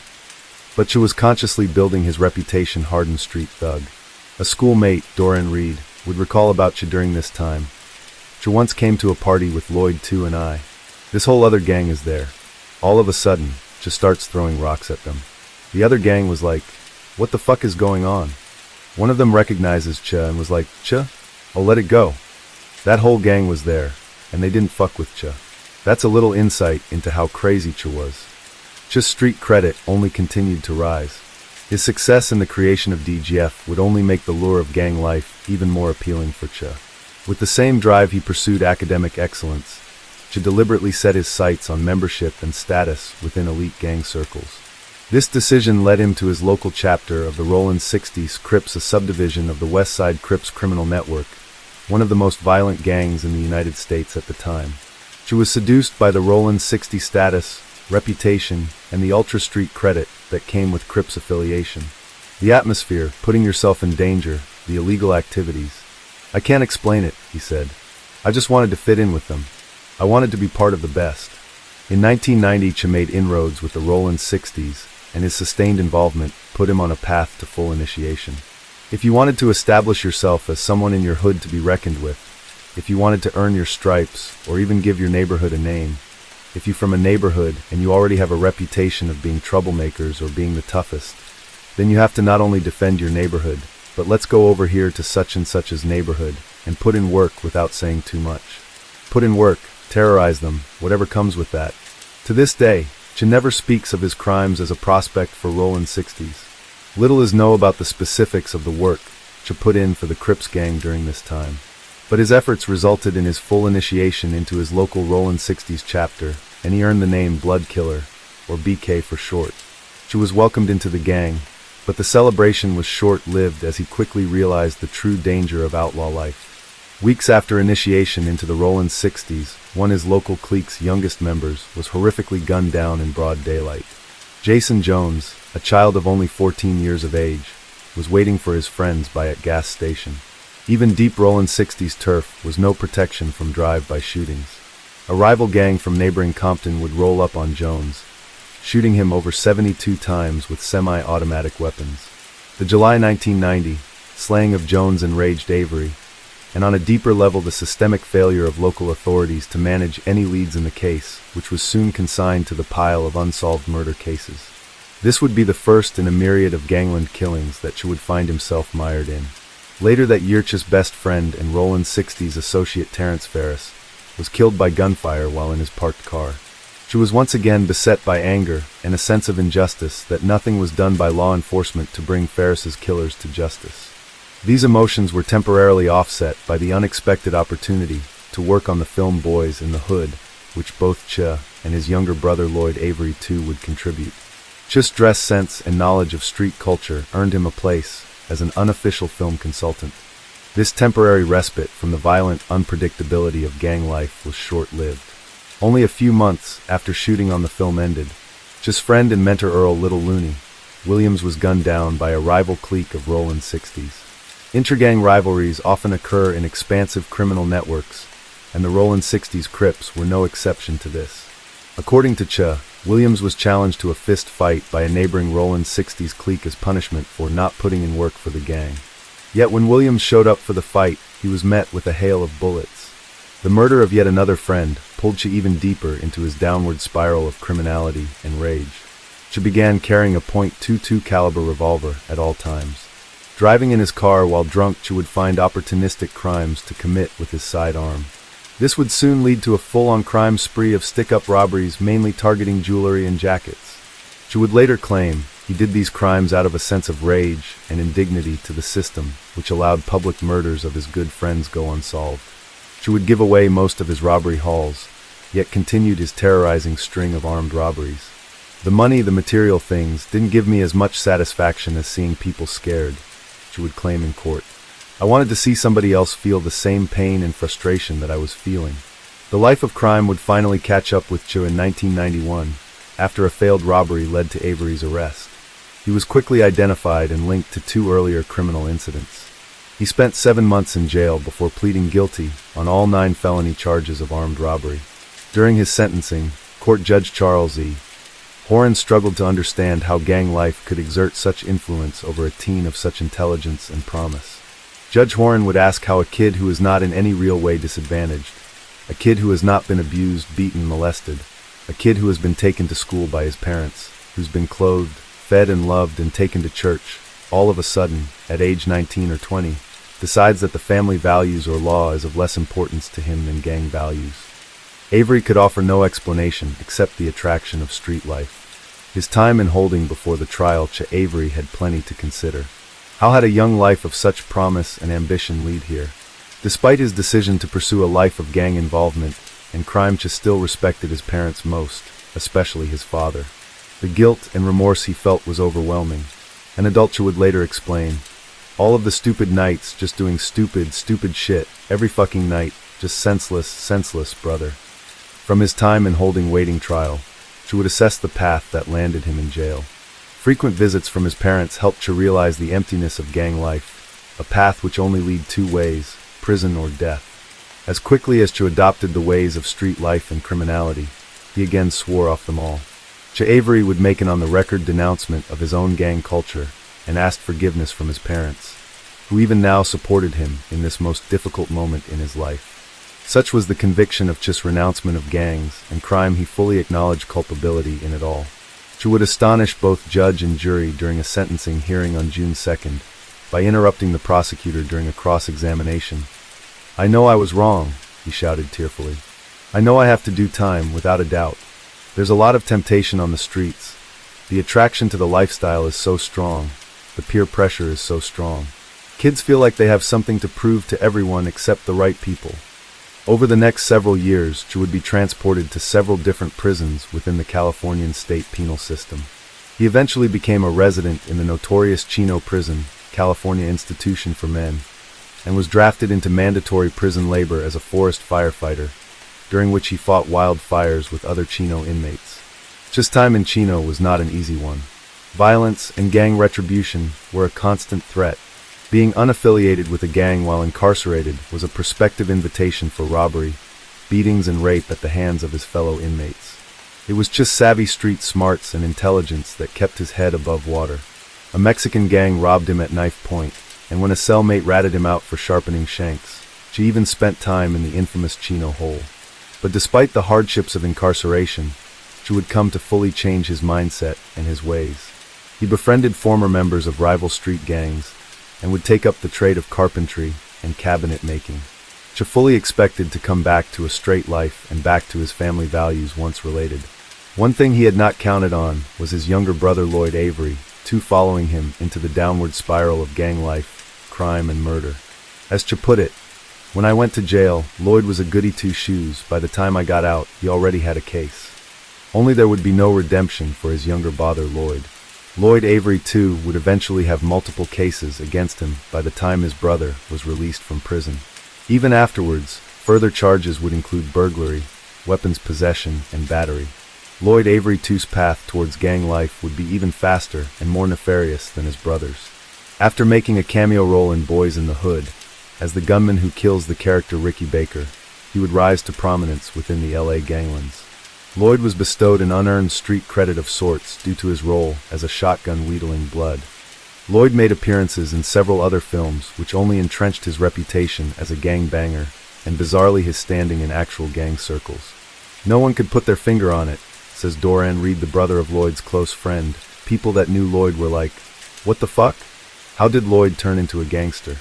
Lloyd Avery, too,'s career in Hollywood's film industry would be in tandem with his involvement in robbery, drug dealing, and actual gang involvement. Lloyd's descent into the darkest reaches of life on the streets hit rock bottom in 1999, when he went on to commit a double homicide over a drug debt dispute. Even while on the run from law enforcement, Lloyd would pursue his film career, attending casting calls and script readings. However, law enforcement would eventually catch up with him. In 2001, Lloyd Avery, too, was sentenced to life in prison on 2 counts of first-degree murder, which landed him in the notorious maximum security prison, Pelican Bay, that same year.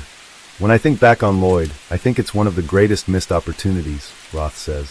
"Had he been able to control himself and not commit a double murder, there is no doubt he would have been a big success." Much like his brother Lloyd, too, would go on to try and turn his life around while incarcerated. He, too, renounced gang life and instead took up the Bible. Lloyd, too, would become a born-again Christian in prison, and go even further by preaching the Bible's teachings to other prison inmates. Lloyd, too,'s devoutness earned him the nickname Baby Jesus in Pelican Bay. In a cruel twist of irony, Lloyd's bid at redemption through Christ would be the reason for his gruesome satanic death. As Lloyd Avery, too, had made a name for himself in Pelican Bay Penitentiary as a man of Christ, His new cellmate Kevin Roby had too earned a reputation, becoming infamous for his belief in Satan. Kevin Roby's story, which led to his own incarceration, was of a much more sinister nature than Lloyd too. The gruesome rape and murder of his own sister earned Kevin Roby a life sentence at Pelican Bay, without the possibility of parole. During his time in Pelican Bay, Roby's penchant for performing satanic rituals in his cell earned the nickname Satanic Christ. In 2005, Kevin Roby was transferred to be cell mates with Lloyd II Avery. Lloyd too would begin in earnest to spread his evangelical teachings to his new cellmate.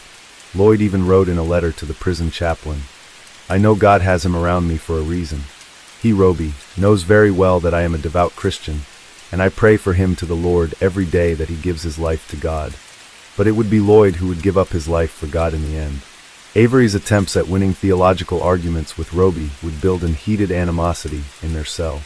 Roby would later say in a deposition statement, "He was pushing his agenda to convert me to Christianity, which led to us fighting." One particular fight would end, according to court records, with Roby choking Avery so violently that Avery's lungs began to internally bleed, even as he lay unconscious on his cell room floor. The autopsy report would suggest that Roby would continue beating Avery's unconscious body, causing blunt force trauma to his head. For the next 36 hours, Roby would successfully cover up his cellmate's murder, placing Avery's dead body under bedsheets, even using string to mimic arm movement, which fooled prison guards during morning and evening roll call. The following day, the guards who discovered Avery's body were met with a horrifying scene. Roby, using Avery's own blood, had drawn a giant pentagram on the cell floor and dragged Avery's corpse onto the center, spreading out the arms and legs to align with the pentagram. This satanic ritual, Roby would say in a deposition hearing, was intended as a warning. "He is next on the agenda once I accomplish what I want to accomplish in this realm." Roby would go to trial for the satanic murder of Lloyd too, but as he was already sentenced for homicide and was not eligible for the death penalty. From a promising family of 5, it was two Avery brothers who chose a path of gang affiliation and crime. But only one of these brothers would be able to escape a violent death.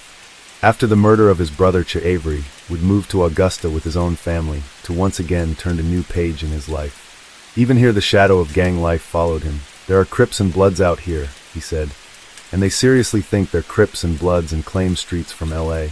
There are guys out here from Hoover Crips. There are guys out here from Rollin' 60s, so they say." Despite this, Ch kept his vow to renounce gang life. He has a successful business, while making sure his son, who he named Lloyd after his deceased brother, chooses the right path. Though Ch's life now follows the straight and narrow, he still keeps some mementos from his brother. The Bible Lloyd too used while in Pelican Bay still has his handwriting in the margins of almost each page. Today, Ch chooses to focus on the silver lining of his brother's life and death. He died in God's favor. That's what this story is about.